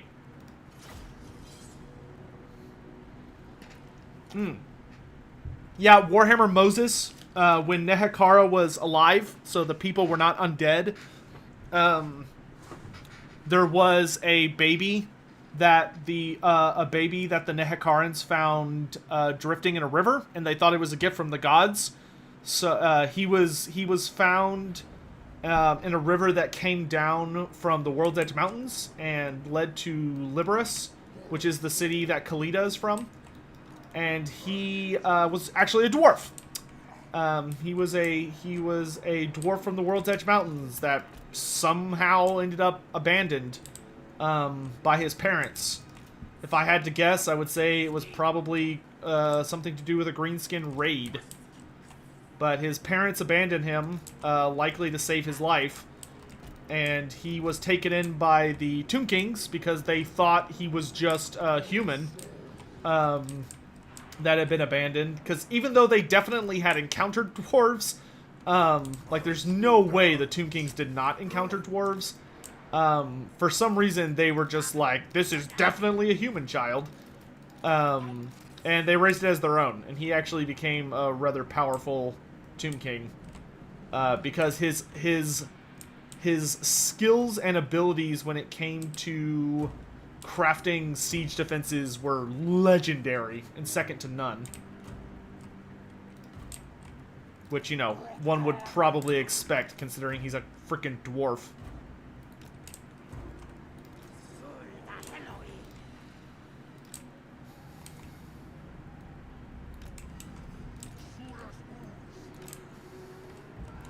I ain't scared of these Norscan losers. Especially since they don't have any shooting weapons. Suckers. Oh wait, no, they've got a tiny bit of shooting. Not enough to save them from me. Alright, is that everybody?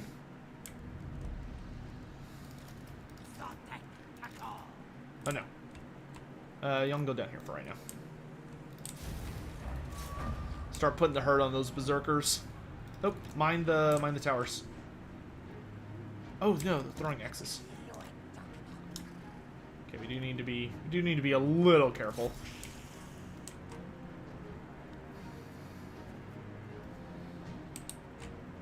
Who's my favorite Khornate? My favorite Khornate is Skarbrand. Though Valkia is a very close second. I mean, Valkia is just amazing. Like, I don't think there's anybody that does not absolutely adore Valkia once you get to know her character. She's easily, like, one of the biggest badass female characters in all of Warhammer. All of Warhammer, period. 40k wishes they had Valkia. Ah, of course, we're playing in a siege, so my beloved Sotek summon is completely useless. Yay. These marauders climbing the walls is actually kind of going to be a problem. Let's fall back our chameleons. I don't want to give them, like, an easy fight if I can avoid it.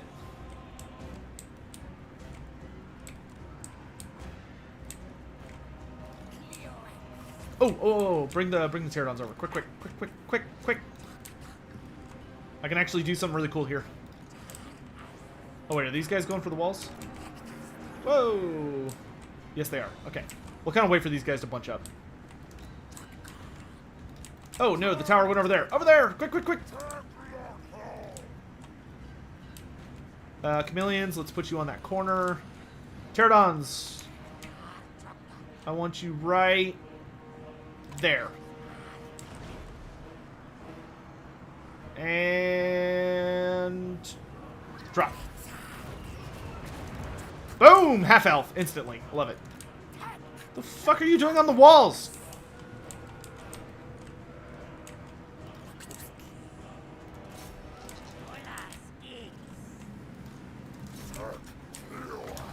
Summon the snakes! Skinks, let's pull you off the walls. I'll leave y'all up there for right now. I want feral cold ones coming out there. Mounted cold ones into battle!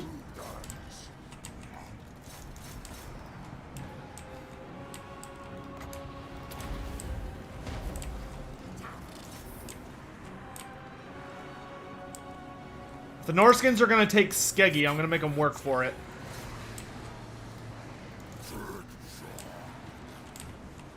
Chameleons. Positions. Let's get shooting.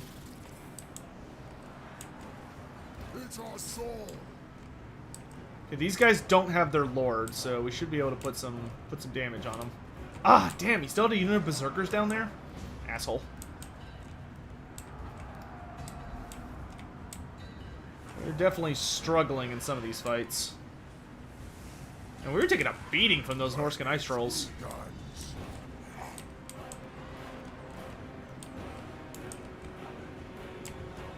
Trying to think where I could stand to get like a good cast of my Sotek summon, but I'm not really seeing any good openings.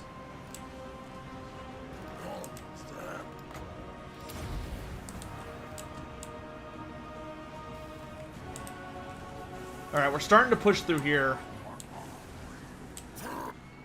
Damn, those berserkers though, just tearing us to pieces. And I'm pretty sure my cavalry just got like completely eviscerated by berserkers. Gotta get rid of those trolls. I think we're gonna win the fight on the walls.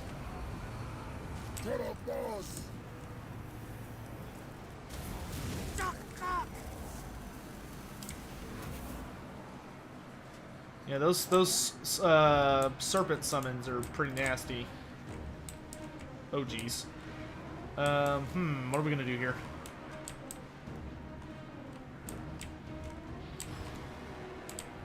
Oh, I might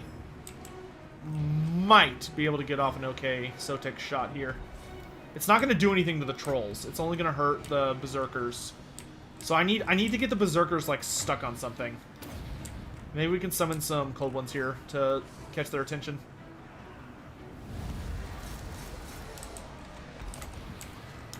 I'm gonna have to be really goddamn careful with this. Maybe like, oh gosh, right there.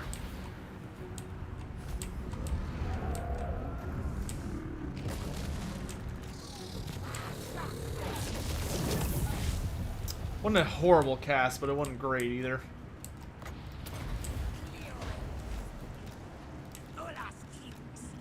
Yeah, we're definitely going to lose control of the city.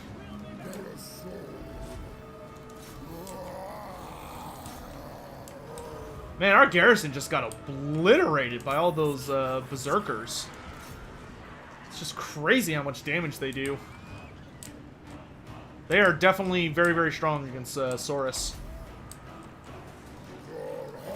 If we won the fight for the walls. That was about it. What if Sotek bestowed knowledge of hip replacement technology? So the thing about the Slann is the Slann do not leave their thrones because they can't. They don't leave their thrones because if the Slann were ever to make physical contact with the planet, the Warhammer Fantasy planet, known as Malice, thanks to Age of Sigmar, but Malice essentially has been completely and utterly corrupted by chaos.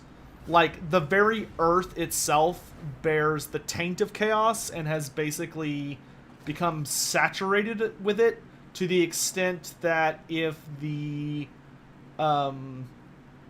if the Slann were to ever touch the earth, it would have a very dramatic and bad impact on them.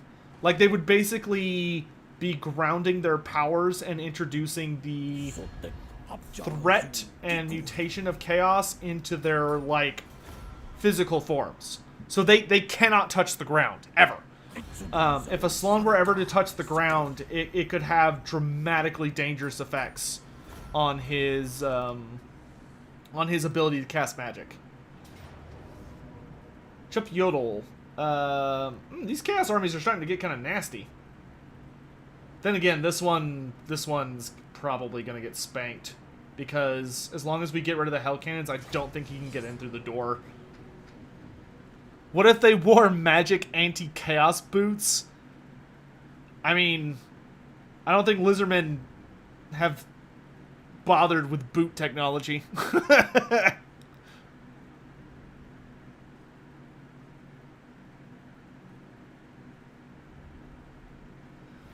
Who is my least favorite Chaos God? My least favorite? Probably Tzeentch. Yeah, I would say Tzeentch is my least favorite of like the 6.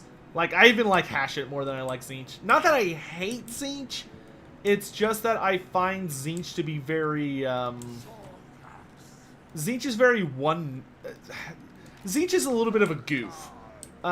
Like, he's kind of that annoying, like, when you were a kid, did you ever, like, play make-believe, like, with friends or on the playground or something at school? And, like, you and your friends would be having fun, and there would be, like, an established rule system to the game you're playing. So it's like, okay, you know, my character can do this, or my character can do this, or, like, you're role-playing. But then there's that one asshole kid that always just, like, changes everything he's doing so that he can just never lose. Like, you have pre-established rules and stuff, and he keeps, like, just trying to one-up everything that's happening. That's Tzeentch. Tzeentch is that guy. Tzeentch is that annoying-ass kid who you're like, oh, okay, well, you can do that. Well, here's how the story changes. He's like, oh, my character expected that to happen. My character would have totally planned for that to happen. And he plays 4D chess and can totally, like, see everything coming before it happens. And is just totally unbeatable and is basically God and yada, yada, yada. I'll put it this way. Although I enjoy Rick and Morty, like, I can watch it and have a good time with it, Rick is basically Tzeentch in that he's not really that fun to me as a character. On his own. Like, I don't enjoy Rick and Morty for Rick. I enjoy it for other characters and aspects. But, like, he just has a magical bullshit excuse to get out of everything, or to explain how everything, like, worked to his side. Or maybe he's more like the fans. Maybe I shouldn't be that harsh on Rick.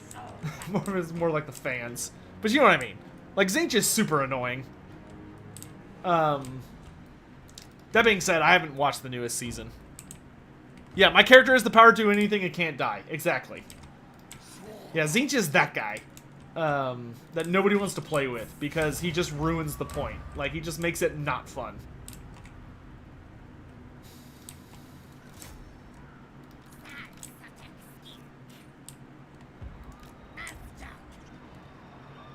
Alright, Pterodons. Let's get rid of these stupid things. Towers! Whoop! Easy there. Boop! Alright, let's get to work. As long as they don't bust our wall open, we're fine. So we're gonna definitely get down Holy Stella immediately. Boop. And then we're going to summon some Feral Cold Ones right on top of them.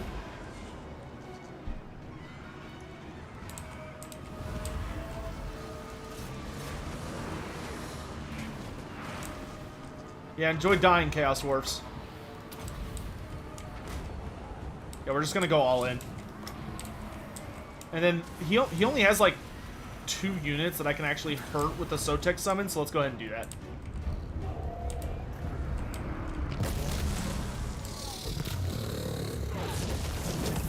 Very nice.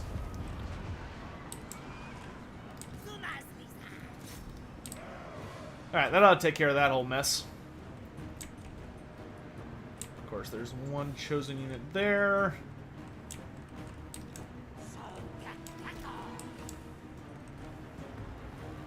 This unit's wounded, which is nice. Source should be able to... I don't know if Source is going to be able to win this fight, but we'll try. You know what? Let's send some more backup Source down here.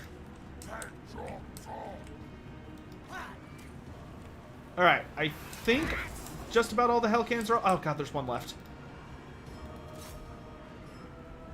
Ooh. Focus that last hell cannon. What's back here? Oh, you guys, I need one of you here, and I need one of you over there. Oh god! It's already open! Skinks, get down here. Chameleon Skinks, I want you on the ground. Quick, quick, quick, quick, quick.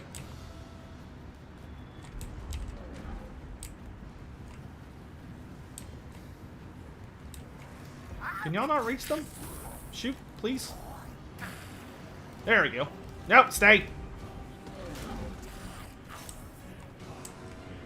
Alright, hell cannons are unoperational. We've got lots of skink support down here. Cold ones are almost here. My least favorite god would have to be Slanesh. I prefer the magic/hope angle of Tzeentch. How about a favorite chaos god? Well, mine's Nurgle. Nurgle is my favorite chaos god by far. I love that he's like genuinely invested in what his mortal followers are doing. He doesn't just treat them like toys. Like, to Nurgle, you're important. Nurgle cares about your day. Nurgle wants you to have a good day, and he wants to like keep an eye on what you're doing and make sure that you're happy and that life is manageable, and he just wants you to have a good day. And I love that about Papa Nurgle. Like, Nurgle's not there to like screw you over and obliterate your mind and all this other stuff. Now, that may happen, but it wasn't his intention. You know, it's not his fault that when he gives you his gifts, they kind of overwhelm your brain and you go crazy and your mind explodes. Plus, Nurgle is the only Chaos God that offers immortality, like, right at the get-go. Like, Nurgle is fast off the cuff with immortality. He doesn't dangle it over your head. He's like, nah, bro, I don't want you to be suffering. So here, have some magic Nurgleness that's gonna make you have an easier time in life. Okay, if we can get rid of these Chaos Knights, I think we could stabilize that flank. I'm a little worried about this one because we got like all these giants and stuff. Summon some cold ones here for a rear charge.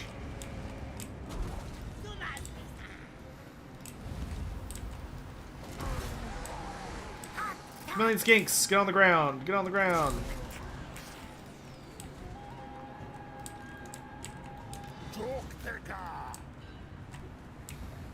Your favorite Chaos God is Sigmar? Get that heresy out of this chat. How dare you? This is not 40k. Every god is not just a Chaos God in different colors. Fantasy ain't about that life. Summon the snakes! The anti-siege snakes!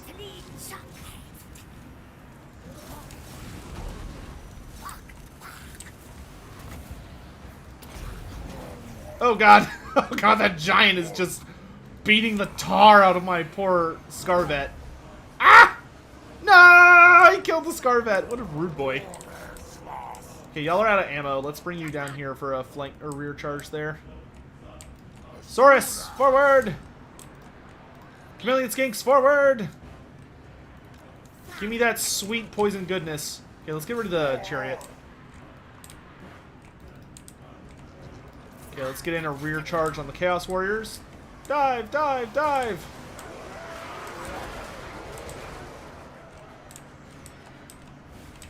Kill the giant! Kill the giant! Okay, your charge bonus is probably worn off. Fall back. Chameleons are out of ammo. Forward! Okay, Giant's dead. That's good. Oh, awesome. We broke the Chaos Warriors. Charge! How are we doing on this flank? Oh, kill the Chaos Lord! Kill the Chaos Lord! Skinks and wounded units. Hold the line there. No, don't let him get away. If we kill him, the leadership shockwave, so to speak, should be very, very helpful.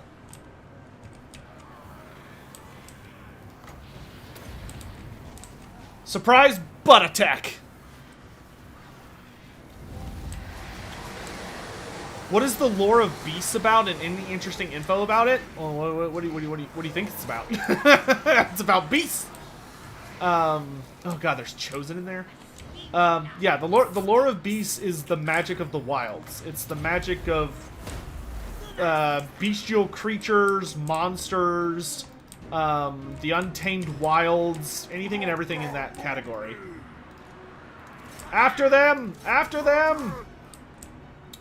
What's some interesting facts about it? Here's one for you. The lore of beasts is actually basically the lore of transfiguration. Something that beast wizards almost explicitly specialize in, like all of them, is that they have the ability to transform into beasts. Like transform into wild creatures. And Total War Warhammer, they don't represent this terribly well. Because due to, I imagine due to the fact that it would have been a little complicated, they didn't really want to bother with the difficulties of representing the spell accurately. But Transformation of Caden literally transforms you. It does not summon anything. The Transformation of Caden is literally a spell that physically changes your form to match that of a beast. So the lore of beast is all about turning into other creatures and abominations. So like a lore, so the thing that was really cool about a lore of beast wizard is that you could lure in somebody to attack your lore of beast wizard, like a like, you know, you'd have your prophetess, right? You'd have a prophetess of the lore of beasts. And it's like, oh, it's a prophetess. She's toughness 3, super weak character, whatever. You'd charge in to kill her, and she would basically be relying on like a magic item or something to keep her alive for a hot second. And then on her turn, she'd be like, ah, gotcha! And she'd turn into a fucking dragon and just be like, to your unit. Because she would literally just turn into a dragon and get all the benefits of being a dragon. And you were in for a bad time. You were in for a very bad time. And I love that about that lore. Alright, let's get all the towers firing that we can. So hopefully we can maximize casualties here.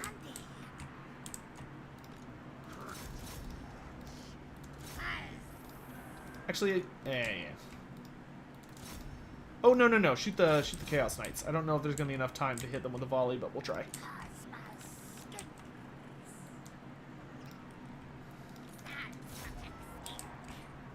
Nope. Okay, so let's focus that far away unit of Chaos Warriors. Careful where you're aiming, bro.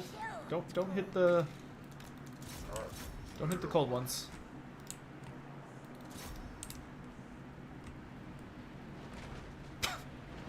Where are you aiming? Stop it. Get off the walls. You're fired. You guys suck. If so, then could Tehenhauin turn into something? Oh yeah, dude, I did that.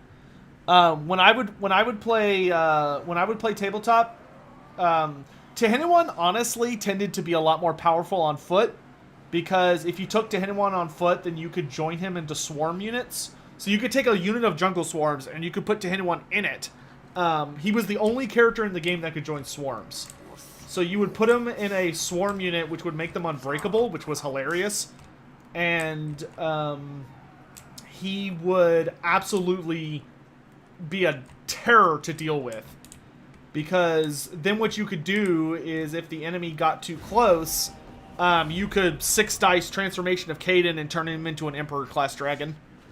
Or a Mountain Hydra, or a Chimera, or whatever the fuck you needed at the time. Is the transformation permanent? No. Transformation of Caden allows you to turn into a monster, but if you die, then you die. And if the enemy could dispel it. So, like, if you turned into a Manticore, you could start going ham on people, but then an enemy wizard, when their turn rolled around, could be like, yep, nope, and turn it off. Which was always a bummer when that would happen. You think yourself so very terrible. Oh, this one's gonna be kind of a bitch. They have a Chaos Dragon. And they have much more infantry. This one's gonna be kind of hard, but we'll try. Do I think for an interesting Tzeentch mechanic, would be to go back in time 2 to 5 turns? No, dude. Tzeentch, contrary to popular belief, Tzeentch cannot do that. Now, I will say I could see it being a cool mechanic for maybe Kairos Fate Weaver, uniquely, to have a mechanic where he could he can see the past, see the future kind of thing, where maybe Kairos could make a move and do something. Not like a battle, but he could move his army until it's out of movement, and then maybe Kairos could have a unique gimmick where he's able to undo, so he could go all the way back. Oh yeah, donations, thank you. Sorry, I heard the sound and then I got distracted. Masked Werf, thanks so much for the stream, my dude. Sorry. Hey, Sotek, love the stream, keep it up. If a child were to be found by factions, what would happen? I'll answer that in a hot second. Curse Fanatic, thank you very much for the generous tip, my dude. Finally able to catch a stream, keep up the great content. Also, any chance we could have Sotek's appearance on RR1? Oh, rerolling ones? Dude, Curse, I would love to. But I think the only way I could show up on rerolling ones would be if they decided to do an online tournament or something. I don't know. They have to do something with Tabletop Simulator, which I don't think they do. I really want to go see them in person, but obviously I can't right now because of the pandemic. When the pandemic ends, I fully intend to actually go see them, in person. I am more than happy to buy a plane ticket to Washington or wherever they are and fly over with my Night Haunts and play a game. I really want to do that. So, is there a chance, the chance of me being on there at some point? 100%. I'm going to visit them. And I would love to do something with them soon, but I don't know if they're doing TTS. I'll have to ask them. Thank you for the tip, man. Masswerf. So to answer that, what would happen to a child picked up by the various races? Well, let me think. So funny.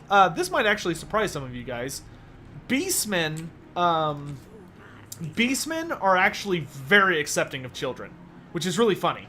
Normally when Beastmen find it, it does depend a little bit. When Beastmen find a baby, as long as it has some form of mutation, they will never kill a child. Or a baby. Beastmen will take it into their tribe and raise it as one of their own. Always. Now, if it's just a normal human child, and it's in the arms of its parents, probably about to be a dead baby. And is likely gonna be devoured or eaten or whatever. Okay, knowing that the AI, that dragon's gonna come right for me. The good news is, we have a single gate, so I'm just gonna worry about defending the gate. And that dragon is almost assuredly gonna come in here and land on the ground, so we're just gonna prepare to fight. I'll let the pterodons go out and do their thing, but I think my army's just gonna have to fight this asshole. We will use our chameleon skinks to activate these 2 towers, though, so we can take out those hell cannons. Gotta get rid of the hell cannons. I hope hell cannons get juiced up when we get Chaos Dwarves. The hell cannons in this game, the missile attack they use is appropriate, but they're way too easy to kill. I really hope we get tougher hell cannons and hell cannons that can fight in melee. Because that's like their big gimmick, is that they could fight in close combat. And they're actually very, very strong in close combat. But the downside is that there was a decent potential for them to rampage. Am I going to play Baldur's Gate 3? Yes, absolutely. No question. I'm really hoping that they will announce sometime soon that we're going to get like... you know what? No, we're not going to defend the gate. We're going to defend the heart of the city, I think. Because if I defend just the gate, Chaos is going to be able to come at me from like multiple directions. I think we're going to have a better chance just holding the square. Okay, one hell cannon is down.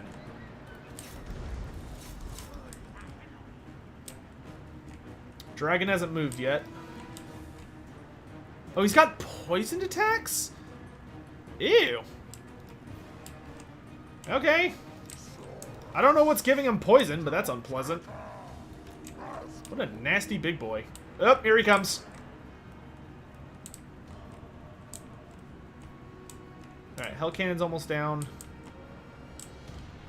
Oh, the other factions. Okay, so going through the factions, Beastmen, unless the baby is like something that they just hate, like a regular human, Beastmen will always take in a baby to raise as their own. Humanity, if like the Empire or Bretonia or whatever, as long as the baby is not mutated or not belonging to a race that they obviously despise, they would take it in and raise it as their own, almost always.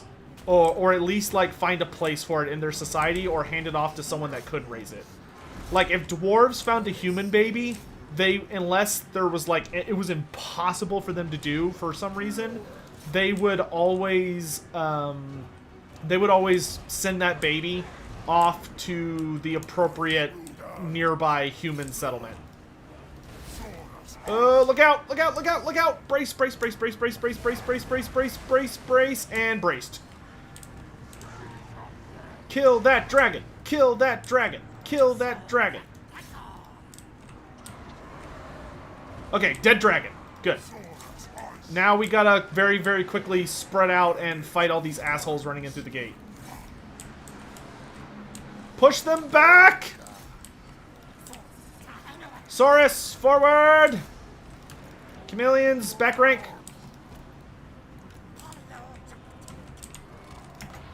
Summon snakes. Alright, we're gonna hopefully wait for Chaos to kind of like swarm in. And then if we're lucky, we should be able to get off like a really juicy Sotek cast just right down the alleyway. All skinks. Aim for the giant.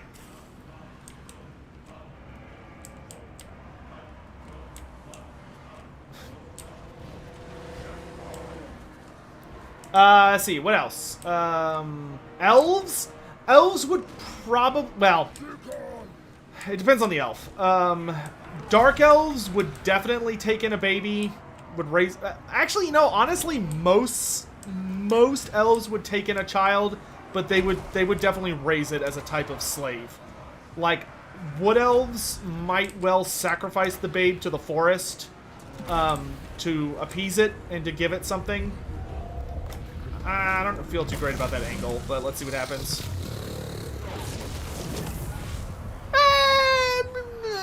Okay. Okay. That could have been worse. That wasn't bad.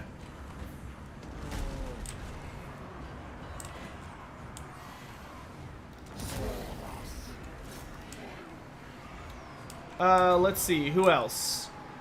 Chaos would take in a baby and raise it as their own, unless they were Slaanesh. Well, I don't know. It depends on the Chaos character in question. Some Chaos characters, if they found a baby, would take it in and raise it. Norskins would take in a baby and raise it almost no matter what. Some, like, depending on the person or cult in question, they might, like, use it as an offering to the Dark Gods. It just depends. But for the most part, I think generally babies have a use. And, like, get put to some kind of work and are taken in. Tomb Kings would take in a baby. Though Nehekar, like actual undead Tomb Kings, probably would just kill it. Just because they don't really have the ability to take care of it. They might try and raise it, but you would have to be dealing with a Tomb King who's kind of crazy. Like one of the ones that still thinks they're alive, for instance. Alright, let's send the chameleons around the back.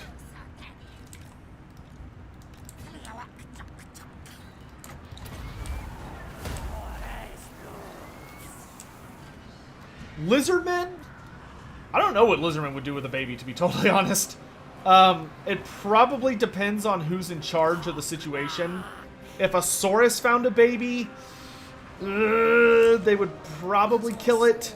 Unless they, like, were genuinely confused by it, in which case they might, like, take it back to a temple city to be evaluated or something. If a Slan was, like, if a baby showed up for a Slan, the Slan would probably, like, consult the plaques and see if they had anything about it. And if they did, they'd probably be like, oh no, this child's important, like, it's mentioned in the Great Plan, we need to do something with it. A skink priest would probably want to have it sent back to its human colony or just put out of its misery if they don't have the ability to, like, take care of it. It would kind of depend on the skink in question. Are there any thick skinks? No, sadly not. Sadly not. The old ones did not find it suitable for the skinks to be thick with 3 Cs. If we could get our chameleon skinks on this upper angle, I think we actually have a really good chance to turn this around. Like, obviously the fighting here is brutal and it's not going great, but if the chameleon skinks can start just, like, raining down fire from behind them, we might be able to turn it around.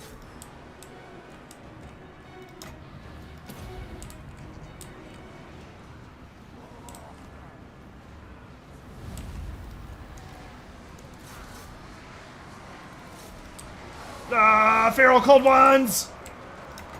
Summon the snakes! Sotek is with us! Chameleons, open fire! Chugga, chugga, chugga, chugga. Quick, quick. Oh, dude, that feral Oh, the tide is turning! The tide is turning. You. Chase them. Why did this chameleons, like, switch flanks?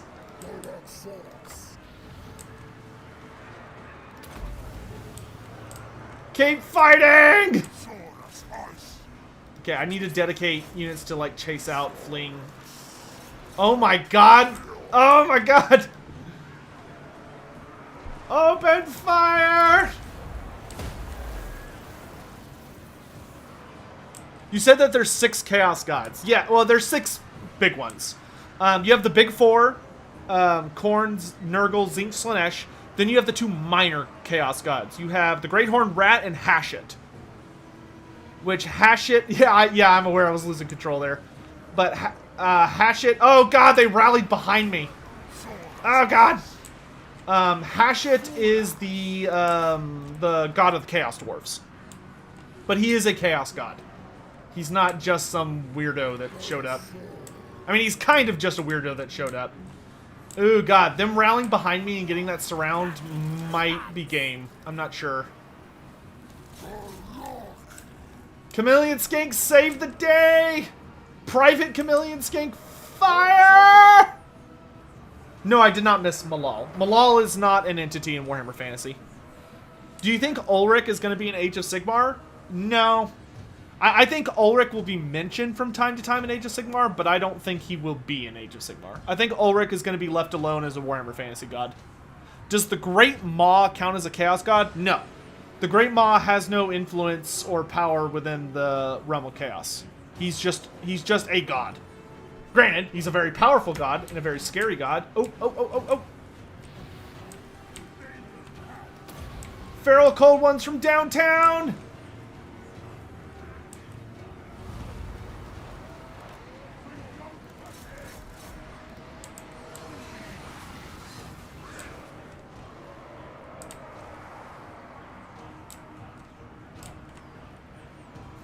That sucks. Chaos actually managed to, like, get behind me. Because they all broke and ran that way, and then they turned around and came back.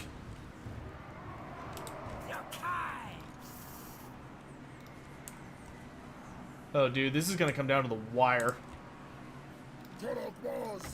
Okay, I need to keep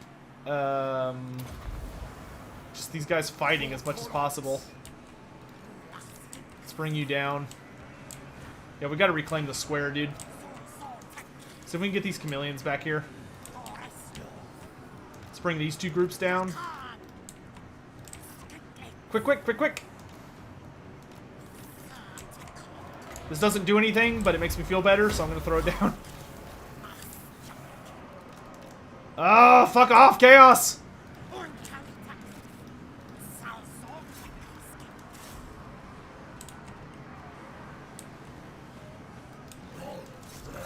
Dude, this Scarvet is just like holding the damn line.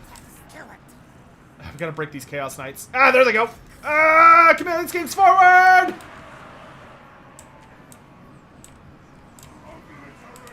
Yeah, I've got no more Saurus. It's literally down to Team Chameleon Skink now. I've got no more summons. Are those chosen? Oh my gosh.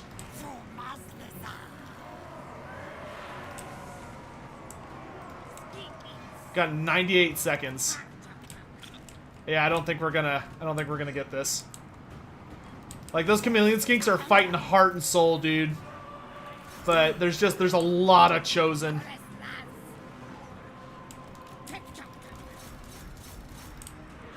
And Chameleons do not have the AP to deal with this. Get that Saurus' name, make a general after him. Only if he wins. If he loses, it was a noble sacrifice, but...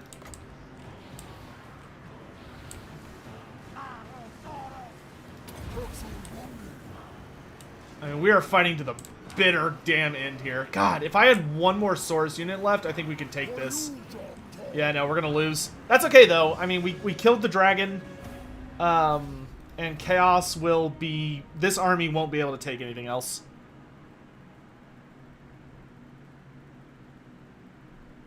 I hate what they did with the Great Maw and Age of Sigmar. I haven't read the new Ogre book. I've read the Beastclaw Raider book, but I haven't read the new Ogre's book. So I'm not really sure what the position of the Great Maw is in AOS. I know that he's created by Gorka Morka. It's not like the original Great Maw. It's like something different. But... Gotrek and Sigmar need to meet, dude, I know. I'm really hoping the next audiobook, or the next audio drama for Gotrek in Age of Sigmar is him meeting Sigmar. Ah, I want it so bad. Because, like, Gotrek is so pissed at him. And like, nobody else is willing to call out Sigmar like Gotrek would.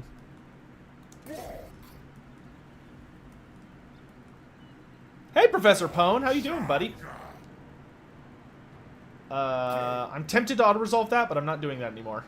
Because auto-resolving is costing me too many losses. So we will fight that.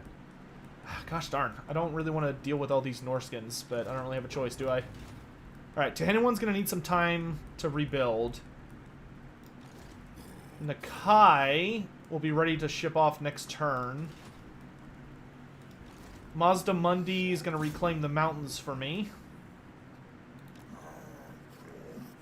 Yeah, I'll get as close as I can, I guess. And Tic-Tac-Toe... Can we take the fight to Morok? I gotta be careful with Tic-Tac-Toe. He's not gonna be, like, winning any full-on slapdowns with the Greenskins. Krokar is gone until... Where is he? Krokar. There he is. 3 turns? Okay. Ah, but if I resurrect Krokar in the north, he's not gonna have his Skink Priest. I really want him to have his Skink Priest. That, you know, that may just be a bullshit thing that we're gonna have to there's just no way around it. Well, you know, I guess I could just march a Skink Priest to meet him. Maybe we'll have Krokar like spawn somewhere in the desert and go from there. Oh, no. Give me that. Because I need more blood pyramids.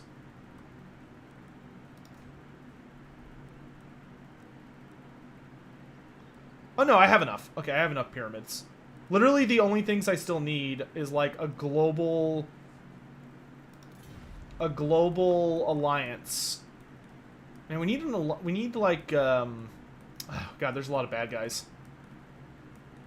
There's so many bad guys. Like, the Greenskins are so freakishly powerful. Okay, we've got military alliance with the Empire, so that's nice. But, man, Norska is doing hot right now. Norska is literally, like, invading my land. They've taken over, like, half of the Empire. They're doing work, dude. Vampire counts are still alive. That's surprising. Thankful and Scarbrand need to meet up in Age of Sigmar. I would love for Thankful to actually fight Scarbrand in Age of Sigmar and to, like, win. That would be amazing. Because in fantasy, they just kind of danced around each other. Oh, it's 11 o'clock. Oh my god, it's already 11? I need to order lunch. But, I'll wait till the end of the stream. The end of the stream's not that far away. Jesus, I feel like I blinked and we're almost out of time. Ah!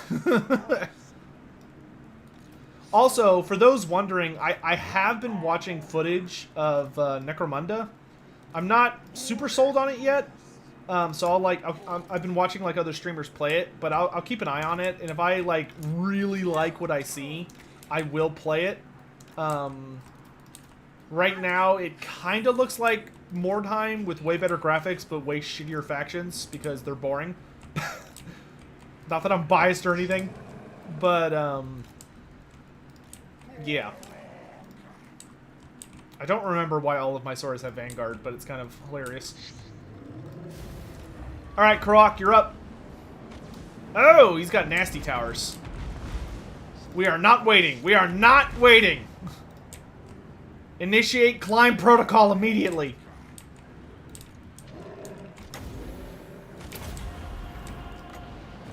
Oh, gosh, we're going to take a lot of damage. You go.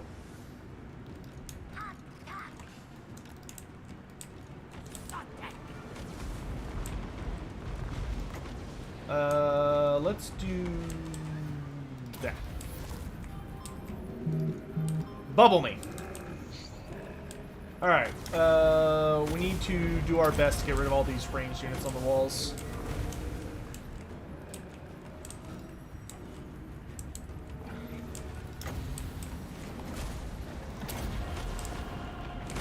Quick, quick, quick, quick! Oh my gosh. Ah! God, I can't wait for new sieges, dude.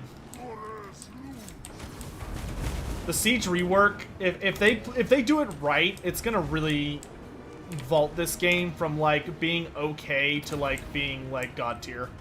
I'm so excited for when that happens.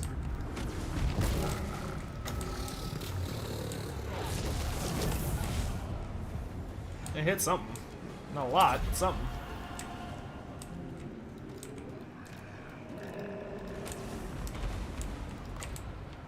Okay, let's summon snakes down here, I guess? Feral cold ones will drop on top of the war machines. In 40k, there's a group of Eldari that aren't psychopathic Slanesh people, and they seem to be just normal people. Sure, they're horrible in some way. It's Warhammer. I feel like the grim darkness of Warhammer Warhammer IPs is always made better if there's something to like measure it against, you know? Like if everybody sucks, I don't know. For me, I feel like that kind of takes away from the interest of it. Like if everybody's bad, then why do I care, you know? Send him in.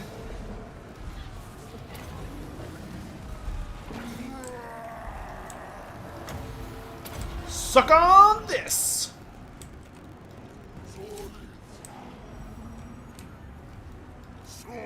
Yeah, we're pretty much, I think we're pretty much at the part of the campaign now where we're just kind of trying to survive all of Archaon's bullshit allies, like, constantly attacking me. It's a bit of a slog, but it'll be worth it.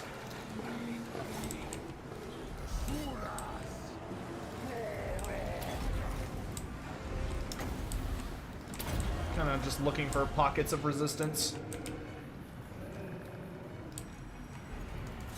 Kill everything!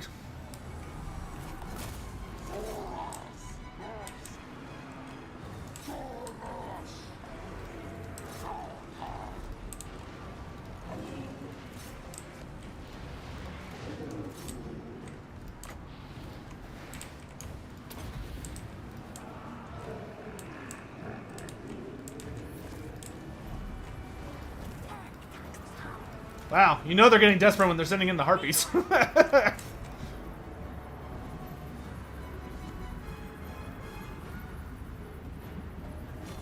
Are you on about the new Underhive thing? Yeah, the faction seemed boring. Yeah, that's Necromunda.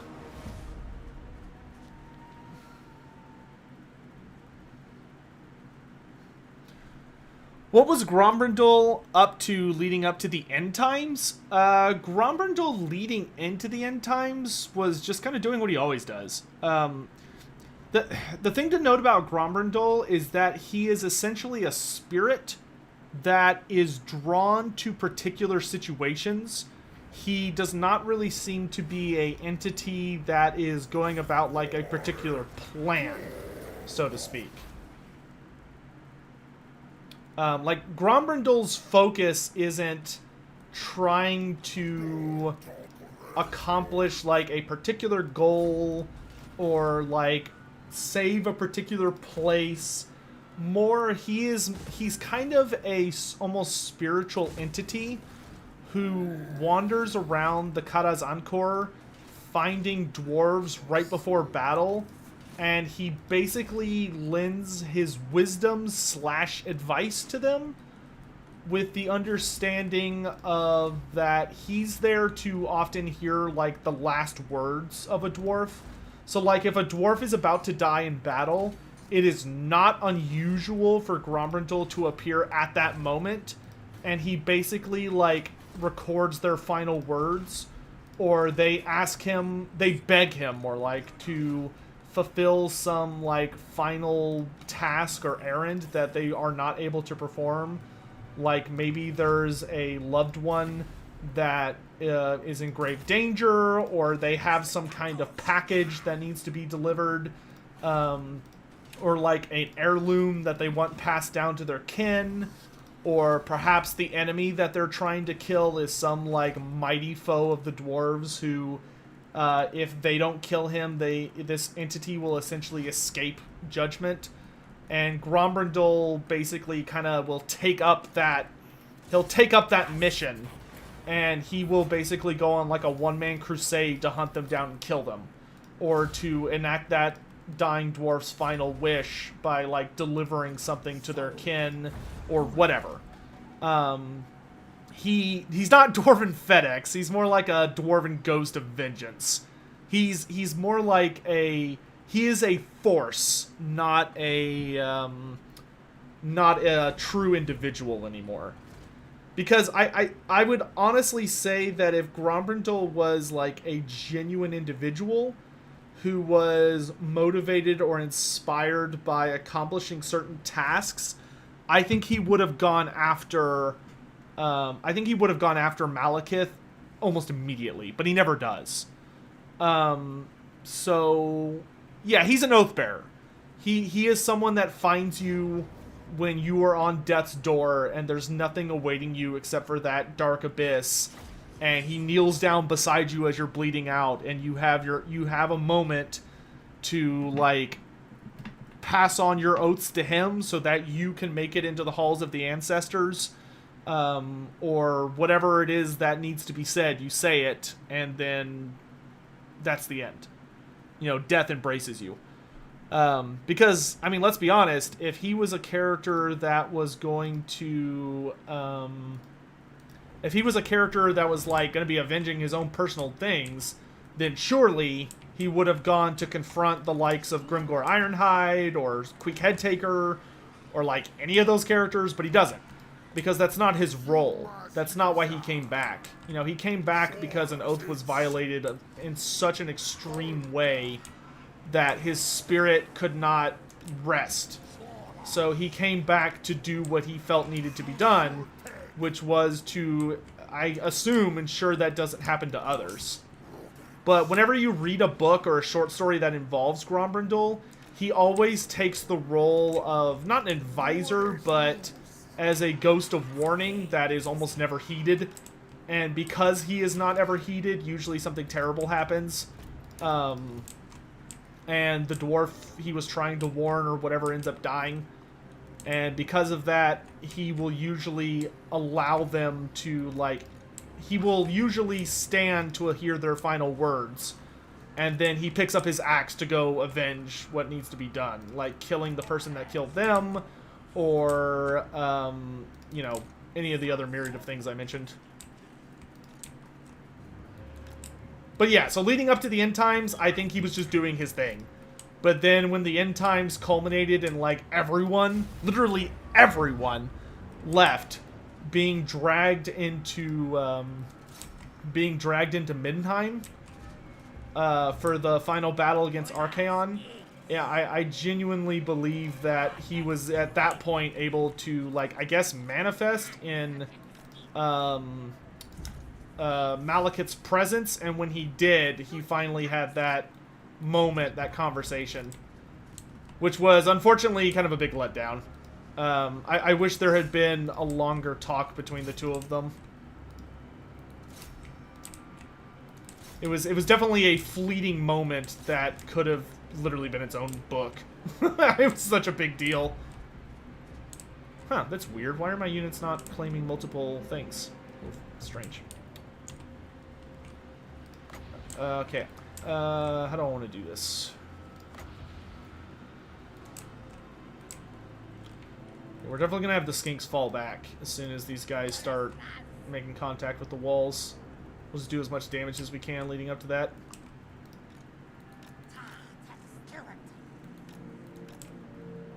Why can I not go on this corner? Alright, lads, fall back.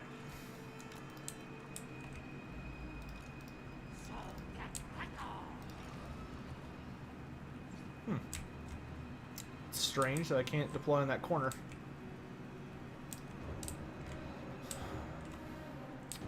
Bugginess in a siege? Never. Who's their lord? It's a chieftain. He'll be able to beat feral cold ones. Don't get caught. Come on. Man, I hate the way the AI leaves walls. Or like the pathing. Like, you want them to get off the wall and then run to where you need them. Instead, they like run along the wall. It's just super annoying.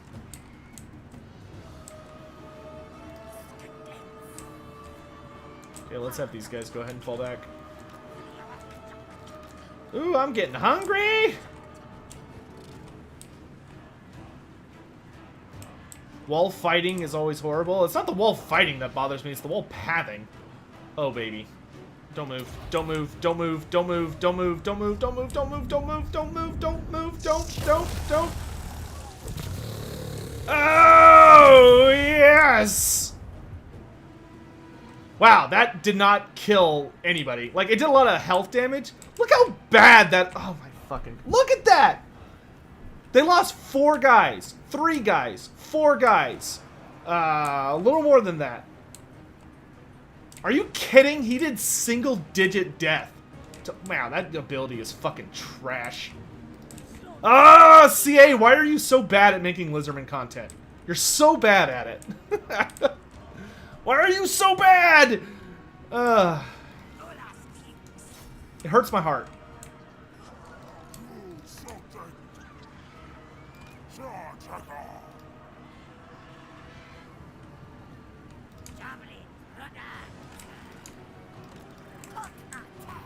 Why can't you just make Lizardman content that doesn't suck?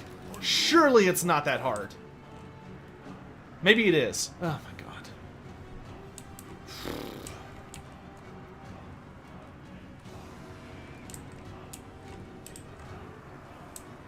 Oh my gosh, Misha's here. Praise the Misha. She has arrived.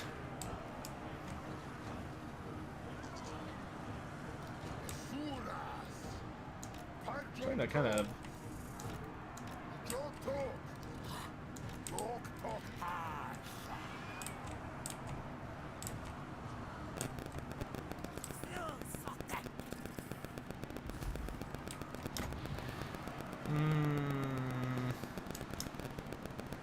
Yeah, go ahead.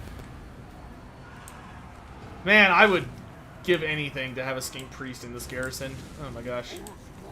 Having a wind blast would be so nice. Okay, I don't think any of them are coming around the side, so let's go ahead and commit some more soldiers.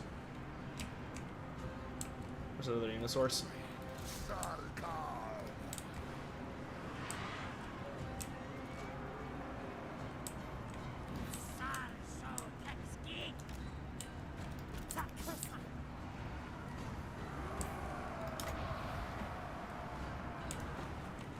Is that everybody? Just about. See, they can't come through the center, so let's commit a unit to dealing with that.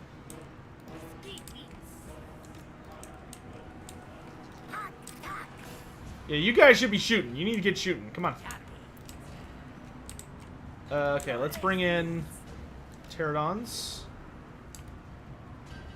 I don't think we want to drop just yet. Oh, can we jump on this, like, big old mess here?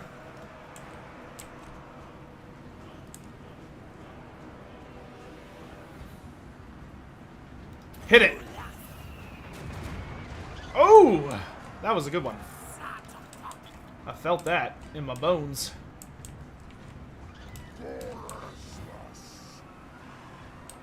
Scarvet! Kill the chieftain. Okay, let's pull back a little bit. Oh no, I didn't get the charge. Ugh.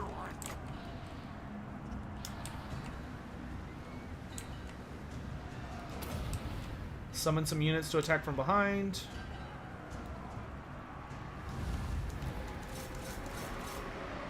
Now, these are all Marauder champions, so I don't think our odds of victory are very, very high, but, you know, we're going to try our damnedest.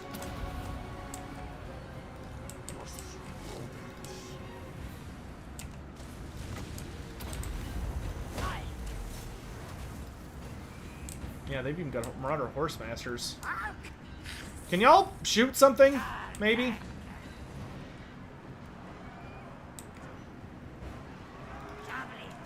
Y'all are fighting uphill. You should have at least some line of sight.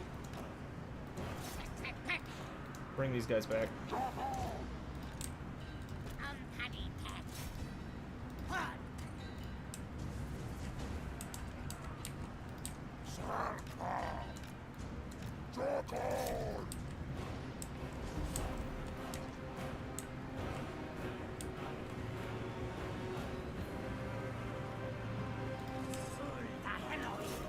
Honestly, if it weren't for the serpent summons, we would be like 100% boned. Like, those give us a fighting chance, but that's about it.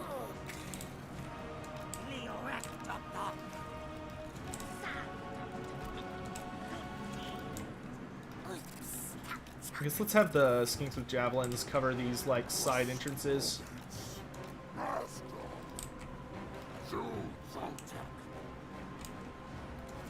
Oh, their general is super weak. Let's focus him.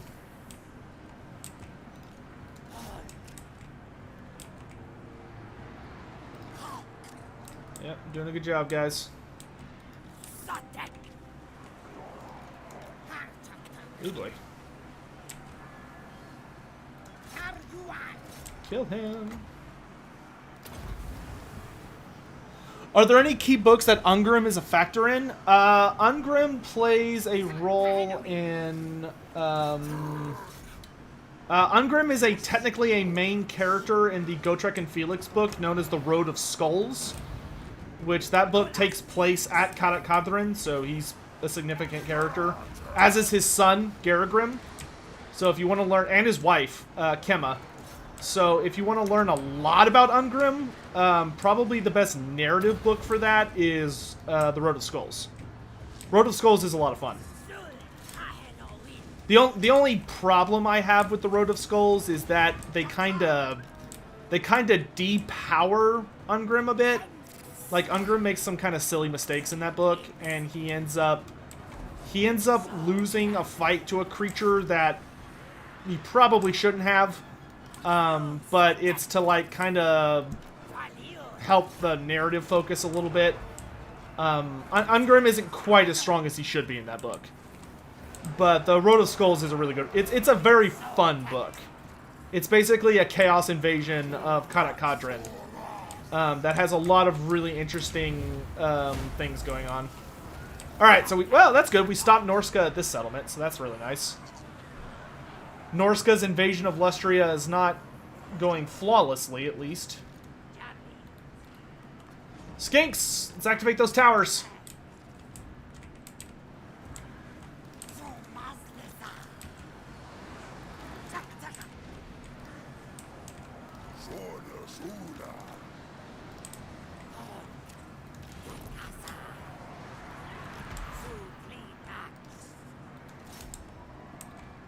Holy shit, I'm getting hungry.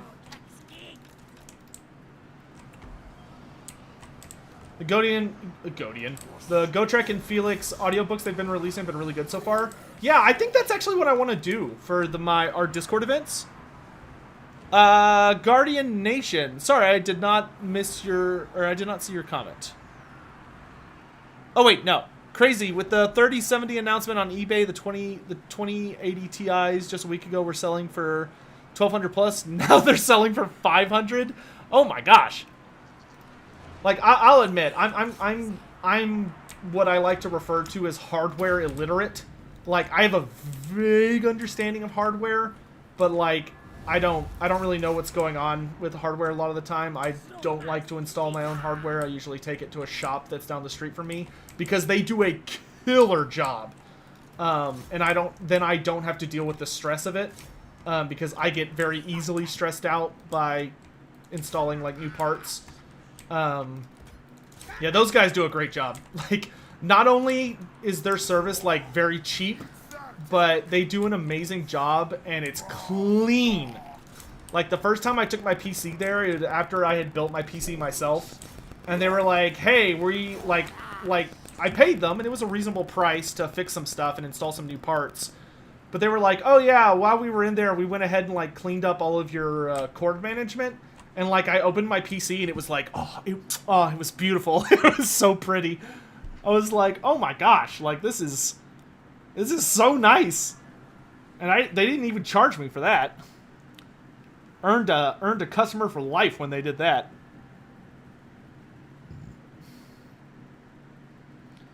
But I definitely want to pick up one of the new cards. I've heard the new cards are like insane, and I'm happy to invest. I'm probably gonna invest pretty seriously in my PC around this Christmas. Like, probably gonna drop like $1,000 to $1,500 to upgrade it. But yeah, we'll see. Ungrim and Bellagar are both married to a dwarf named Kemma. Not Kimmer, Kemma. I believe so. I'd have to double check. Maybe I'm mixing up Ungrim's wife with Bellagar's wife. That is totally possible. But, yep. Oh, this asshole again. Oh gosh, this place does not have walls. The Ziggurat of Dawn is not designed for. Well, you know what? I could still punish him. Okay, we're gonna have to send Gorok south to clean things up.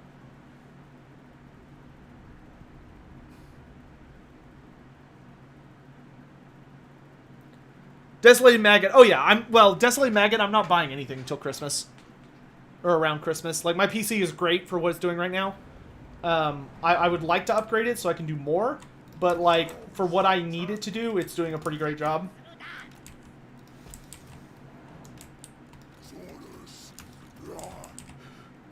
Okay, so my thing is I need to try and get Norska to charge me in a straight line, so that I can hit them with Sotek, and it will actually like do well. Hey, Bishop of Cheddar, how you doing? Also, thank you all so much for joining me today. I don't know how many people we have in chat because I can't see that with the setup that I have, because I only pop out the chats. But I'm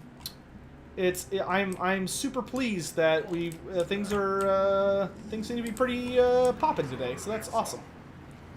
Really appreciate you all being here.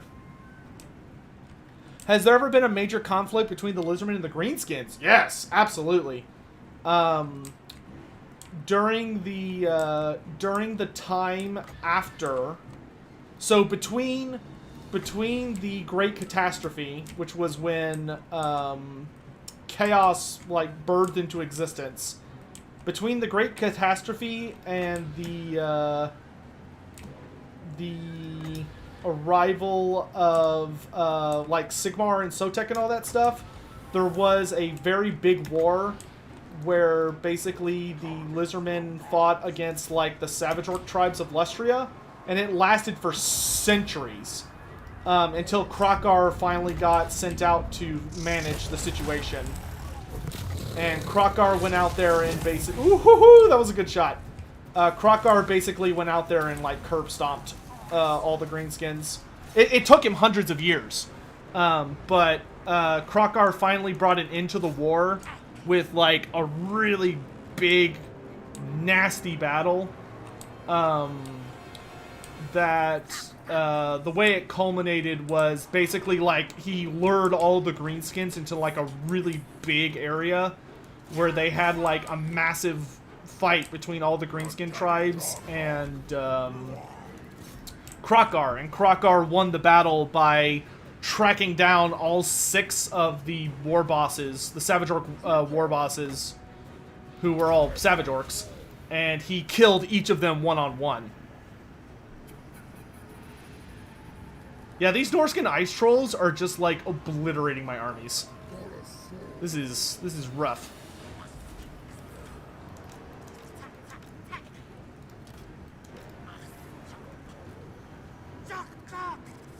But hey, that Sotek gave us some decent damage.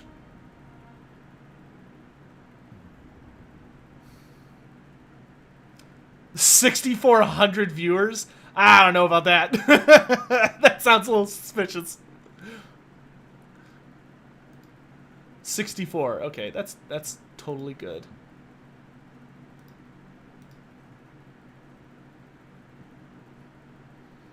Really wish I hadn't just bought a new PC a month ago with a 2080 Ti. That's just how it goes sometimes, man. You can't control that kind of stuff. Sometimes it just kind of happens. Good grief, Norska. I guess he's just not at war with, like, everybody else. So he's coming to bother me.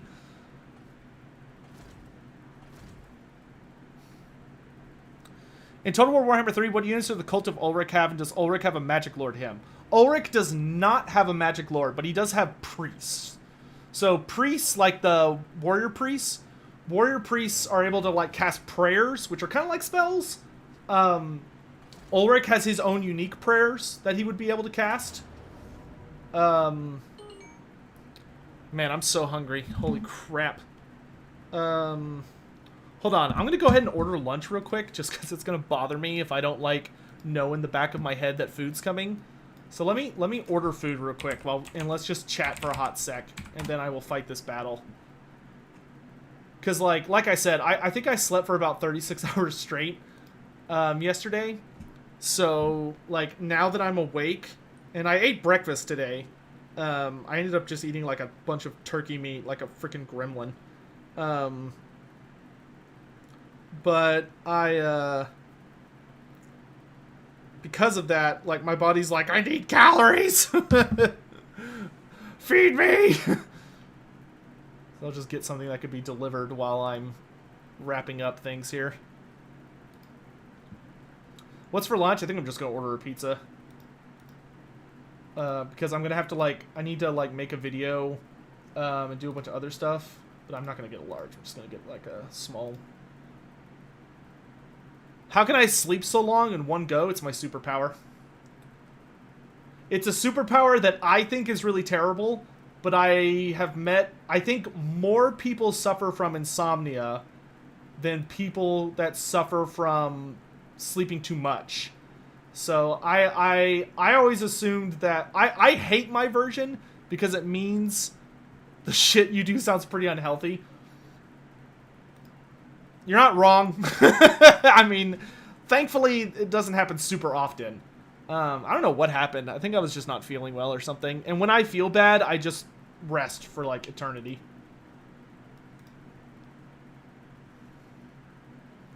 But yeah, I know there are many people who wish they had the ability to sleep on command, which I can do. Like, I can lay down in a bed and I'm like, I'm ready to sleep now. I'm out. However, it does have the bad side of if I like stay up too late doing something, like I stay up for a long time and then I go to sleep, I can sleep for just an unholy amount of time. Sleeping Sotek stream, I cannot imagine that even being remotely exciting. What's that fat YouTuber guy doing? Oh, he's sleeping on stream right now. Oh, truly the pinnacle of entertainment.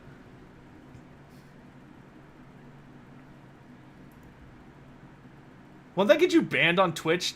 Doesn't Twitch like have rules against sleeping on stream? Because somebody did that once.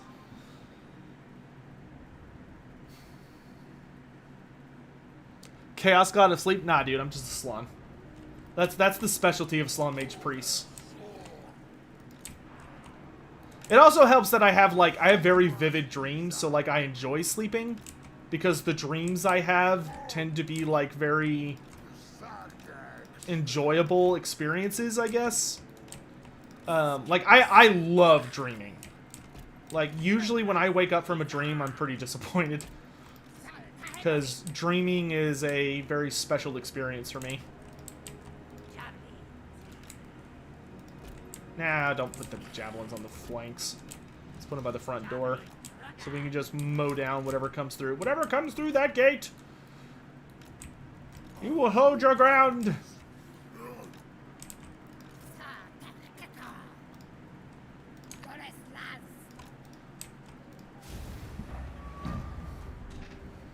Sotek wakes up in Lustrion's lack. Dude, if I turned out to be Lord Mazdamundi, having a fever dream that was our world. Oh, damn, I need that in a meme. Y'all know that meme where it just, like, it shows, like, a clip, or it shows, like, an image of something, and it's like, 2020, Donald Trump? What are you talking about, man? We gotta get back to, like, whatever. I need that to be a meme, but it's, like, a skink talking to Mazdamundi.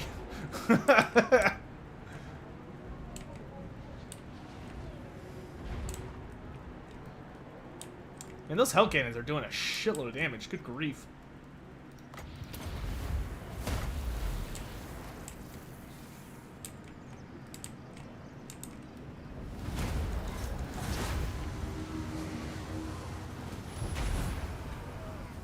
Oh, one's dead.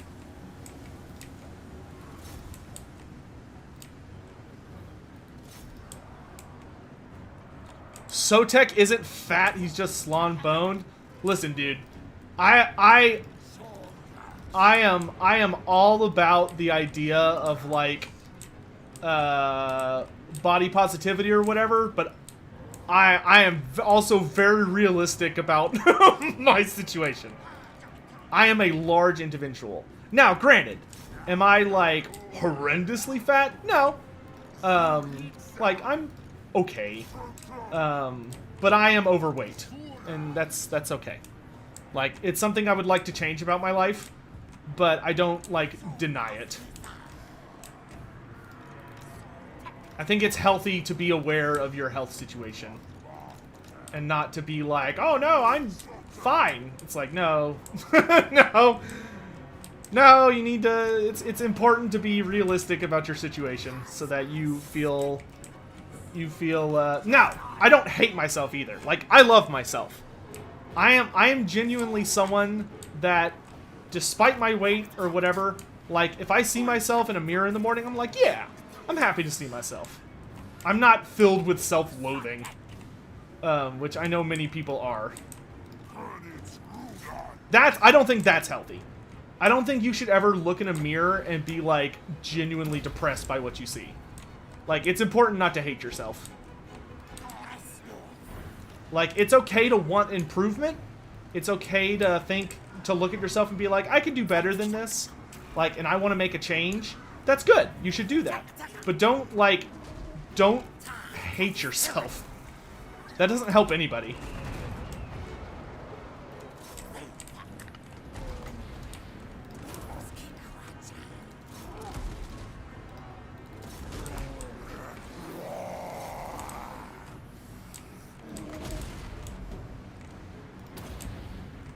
At least in my experience.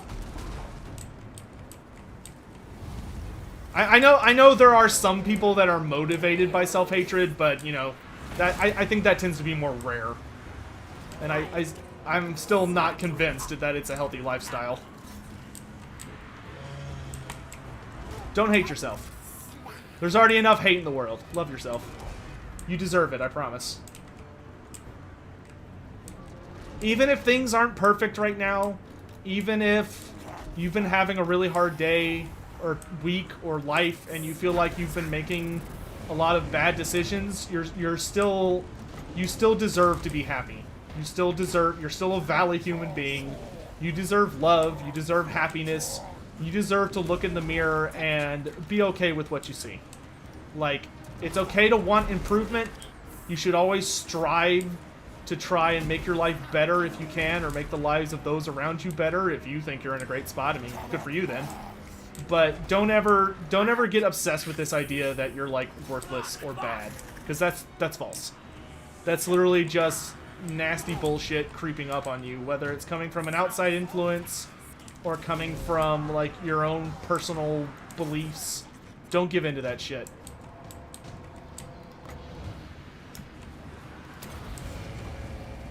As Mr. Rogers told us many years ago, and it still holds true to this day, and it's something everyone should remember and hear from time to time, I like you just the way you are.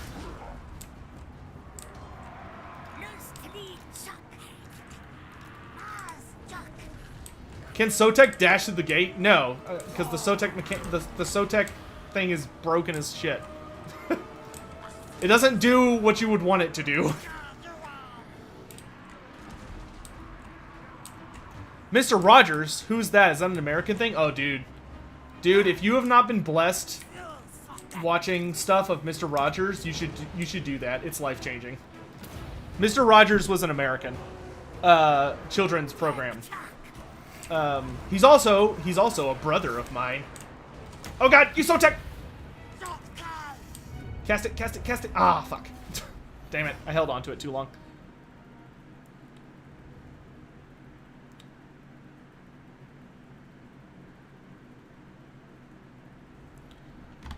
Zelth Wilson, that's totally cool and valid, my dude. Like, if that's what gets you, if that's what motivates you, that's totally cool, and I respect that.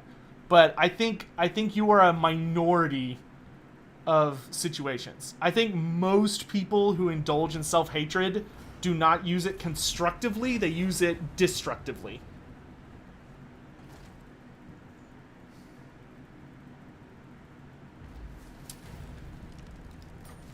But yeah, Mr. Rogers was in my fraternity, and that is something we are very proud of. Phi Mu Alpha Symphonia, we are very big on that one.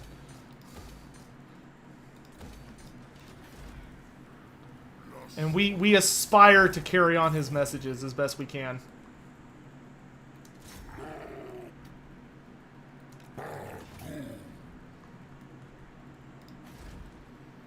Totally different now, it became super toxic. Oh, yeah. People say that Trump is an angel, but more... Listen. Listen. I'm gonna keep this short, but Donald Trump is a rat. What a piece of human filth and garbage. Ugh. Just the worst.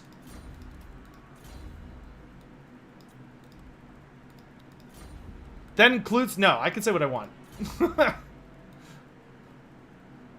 Like, I'm not gonna get on a whole tangent about it. You can go to my Twitter account if you want that, but yeah, no. I am more than happy to declare publicly, even on streams, that Donald Trump's a piece of shit. Anyway.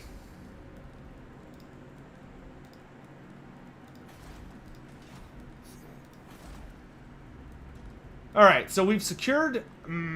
well, no, we haven't secured Lestria. We're losing Lestria, but it's only temporary because the Chaos Invasion will run out of steam.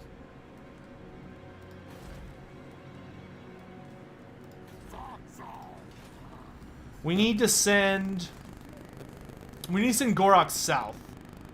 But I think the smart thing for us to do is going to be to destroy Arnheim before we go south. Ooh, we're getting all this obsidian. It's very nice. If we could destroy Arnheim, we can use that as a launching post to hit Norska from behind.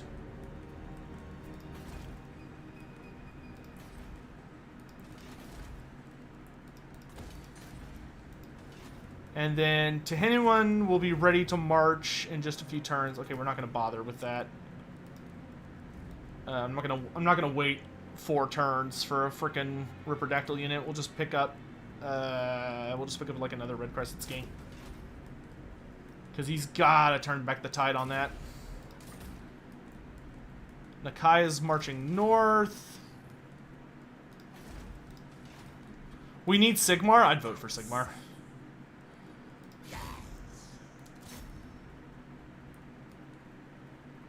Let's go to Morocco.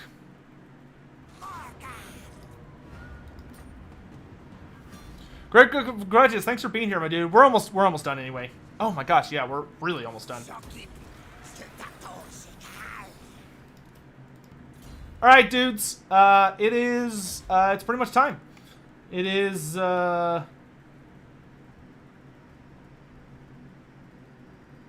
do I want to put this last point?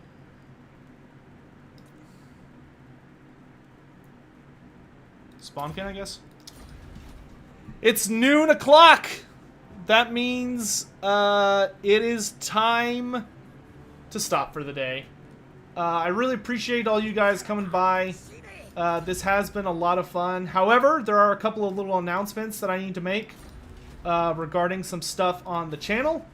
Many of which I think you guys have been looking forward to. So I'm just double checking to make sure we're like everybody's at a good stopping moment. All right. So here's the dealio. Oh yeah, if you want to know my mods, just scroll down. I have mods listed in the description on YouTube or in the tabs on Discord. All right. Here we go. So 2 things that we're going to reveal right now. The first is what the Q&A topic is for the next Q&A series that I know many people are highly anticipating. I'm gonna say what it is in just a minute, and tomorrow I'm going to put out a video about it. And that is where I will go a little more into depth about it, but you will be able to go ahead and start submitting questions on the Discord server as soon as this live stream ends. I'm going to go turn on the Q&A channel, or make it visible so everyone can start asking questions. And the other thing I'm going to talk about briefly is the community challenge for September. Which the community challenges, for those unaware, up until this month have been speed runs. So we did a speed run for Eltharion the Grim killing Grom, and then we did a speed run of who could take Karagate Peaks the fastest with Queek, Bellagar, and Skarsnik. This month is not going to be a speed run. It is going to be an endurance challenge. So instead of taking or accomplishing a task as quickly as possible, the goal is going to be to survive as long as possible. And I will be releasing a video on it later today with all like the rules and everything, but I'll tell you what is going to be. So anyway, here we go. Drum roll, please. And here we go. The subject for the next Q&A, which will be open for...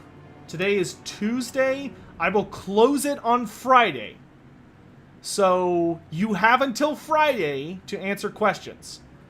Also, do not put questions in the VOD of this live stream. I will not answer those. There are appropriate places for questions, which will be the Discord, and then the video I end up submitting tomorrow. We are going back to the Chaos Dwarves. So we are doing a Chaos Dwarf Q&A. The Chaos Dwarves are the topic for this next Q&A. It's going to be wild. It's going to be fun. Any and all questions about relating to Chaos Dwarves are fair game. I've already been gotten a number of questions from patrons, which will probably be like the first episode or so. And we're also going to be working really hard to make sure there are no repeat questions. So that's why you only have until Friday to ask questions, because there's going to be a significant amount of time dedicated to sorting through all the questions to make sure there are no repeats. And make sure that we can actually make videos that have like a general theme and it's easier to watch. Because I wasn't happy with how the Ogre Kingdoms Q&A video came out, or videos came out. So, Chaos Dwarves are next. And then the Community Challenge. The Community Challenge, which will have a dedicated video released later today after I eat lunch, is that you will be playing as either, there's 2 possible campaigns to play, both of which have a separate reward of $150 for the person that lasts the longest. You will be playing either as Morphe or Archon the Black. And the rules for it are you have to play on Legendary, no mods, and it's total war. So you have to declare war on everybody as fast as possible. So the second you see somebody, you have to declare war on them. And you are not allowed to settle any settlements except for your capital. So it's gonna be a bitch. And the goal is just to live as long as humanly possible. Whoever survives the longest in each campaign will get $150, and I'll talk to CA. Usually they're pretty happy to toss in something in addition. So those are the announcements. I hope everyone's excited. It should be a very eventful month between those 2 things, and there will be a very big announcement about Queek Headtaker coming out in about a week or so, and also hopefully we'll be hearing some news about the next DLC. So yeah, hope you guys are excited for an eventful September, and it's gonna be good. Oh yeah, and the Endurance Challenge closes on the 22nd. So you have until September 22nd to perfect your strategy and last as long as possible. When I make the video about it, I would check out that video, because there will be a link that will take you to the Discord for it, because people there like to share their strategies and post their best times and hang out and all that stuff. In any event, thank you all so much for watching and for joining me for today's live stream. I will be back tomorrow at 9 a.m. Central Standard Time, because that's our schedule now, 9 a.m. to noon, every day during the weekdays. So yeah, thanks for watching, guys. I'll see you next time. Stay safe out there, and have a good one. Bye, guys.